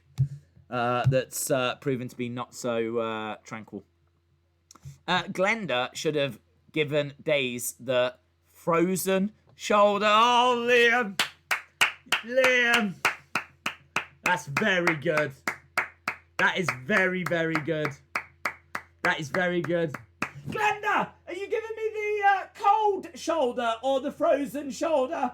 Because my shoulder it is in pain. Yeah, still no answer. Still no answer. I mean, I think this is a happy relationship. We're putting on a brave front. But, no, I mean, yeah. We decided to come away for this retreat because we were told that it would bring us closer together. And I'm feeling it. Would you say that we're closer together? Glenda! Yeah, I think I heard her say yes. I don't think the mic would have picked that up. But, yeah, no, really good. Having a lovely time. But I do need to get this sorted. Chalmers says, Glenda is ignoring because you had an affair with Linda. I wish I'd had an affair with Linda. Trust me, I wouldn't be going through this right now. I think the ending could have been better. John says, don't strain your voice. We've got an entertainment marathon. That is true, actually. That's probably why she ignores me, because I ignore her. I spend most of my time with you guys, rather than, do you know what I mean, focusing on her. No wonder she's reducing to go into a mental state, because the physical world is just not being that kind to her at the moment. Show the dirt! Oh yeah, I forgot about that. Daisy's mum walks in and sees him screaming, I want a divorce at a green screen. What lunatic would sit in an empty room with a green screen and start shouting out, like, I want a divorce and Glenda and... Do you know what I mean? What lunatic would injure themselves in their sleep, legitimately have a bad shoulder, and then play out some twisted storyline where they're in a relationship with a woman that's meditating on a green screen image? That's sad. When you say it out loud, do you know what I mean? It sounds really sad. So that is definitely not what's happening here, because I don't want to be that guy. Female Mount Rushmore, says Andrus. Paige, Sasha, Asuka, maybe Shayna. Okay. So you're going with the old PSAS lineup. It's a solid lineup. I'd put Glenda on there. I think Glenda deserves to go on. Jake says, hashtag we want the dirt. We want the dirt. Are you like a Day's Prophet now? That's our new group, the Day's Prophets. They want the smoke. You want the dirt. A lunatic who has access to a green screen but otherwise has no life, asks John. Yeah, again, definitely don't want to be that guy. Creed says, Mr. Rotella is in the chat. Hey, Glenda! Ro's here! You know Ro. You like him? Can you give me summer? Just summer, because right now I am looking. You're embarrassing me in front of a lot of people. Wow, I say a lot. I haven't got a clue. Probably about 5. Glenda! She sends her love. Maybe Glenda's part of Retribution? Maybe. Glenda! Are you part of Retribution? Are you, Glenda, are you praying that Vince is going to book you properly? Is that what's going on? Because I'll tell you now, he won't. He's not got the best track record, Glenda. Yeah, I do hear a little... honestly, I'm not just saying it because I know you don't believe me, but I do hear a little murmur. Might be go away. I don't know. We'll talk about it over dinner. Hi, Glenda. I hear you're... Don't you go hitting on Glenda. Don't you go hitting on Glenda. Hey? I'm watching you, young man. I am watching you. Andra says, what lunatic said, I want a divorce to a green screen whilst a pig with gym attire watches. Okay. Oh, yeah, why? Where is he? You're right. He is around somewhere. He's right here. There he is. Probably didn't help that I brought him on this, relationship advice getaway. Do you know what I mean? There's not too many adult males that are bringing a stuffed pig in. No, I should go, shouldn't I? I should. This is one of those things where you keep talking and you're just like, is this going out on the internet? Am I dreaming this? Is this a dream? I feel like this has got to be a dream, hasn't it? No one streams this rubbish. But no, it turns out this guy does. So there we go. Right, we are done for NXT. I think we finished with the NXT conversation a little while ago. So I will bid you fare thee well. Don't forget that we are back tomorrow. She's going to love that. We are back tomorrow for AEW. Then we're back on Friday for SmackDown. Then we're back on Saturday for something. Then we're back on Sunday for Payback. Monday for Raw. Tuesday for Super Tuesday. It's Super Tuesday, Glenda. Did you know? You know that we were going to see your mom? We've got to cancel that now. Because they've moved NXT. I definitely heard a swear word then. I heard a swear word. Oh, this is not going to be fun tonight. Right, I'm going to go. Thanks a lot for watching. Really do appreciate the support. And hopefully, I survive. And see you again next time. Bye for now.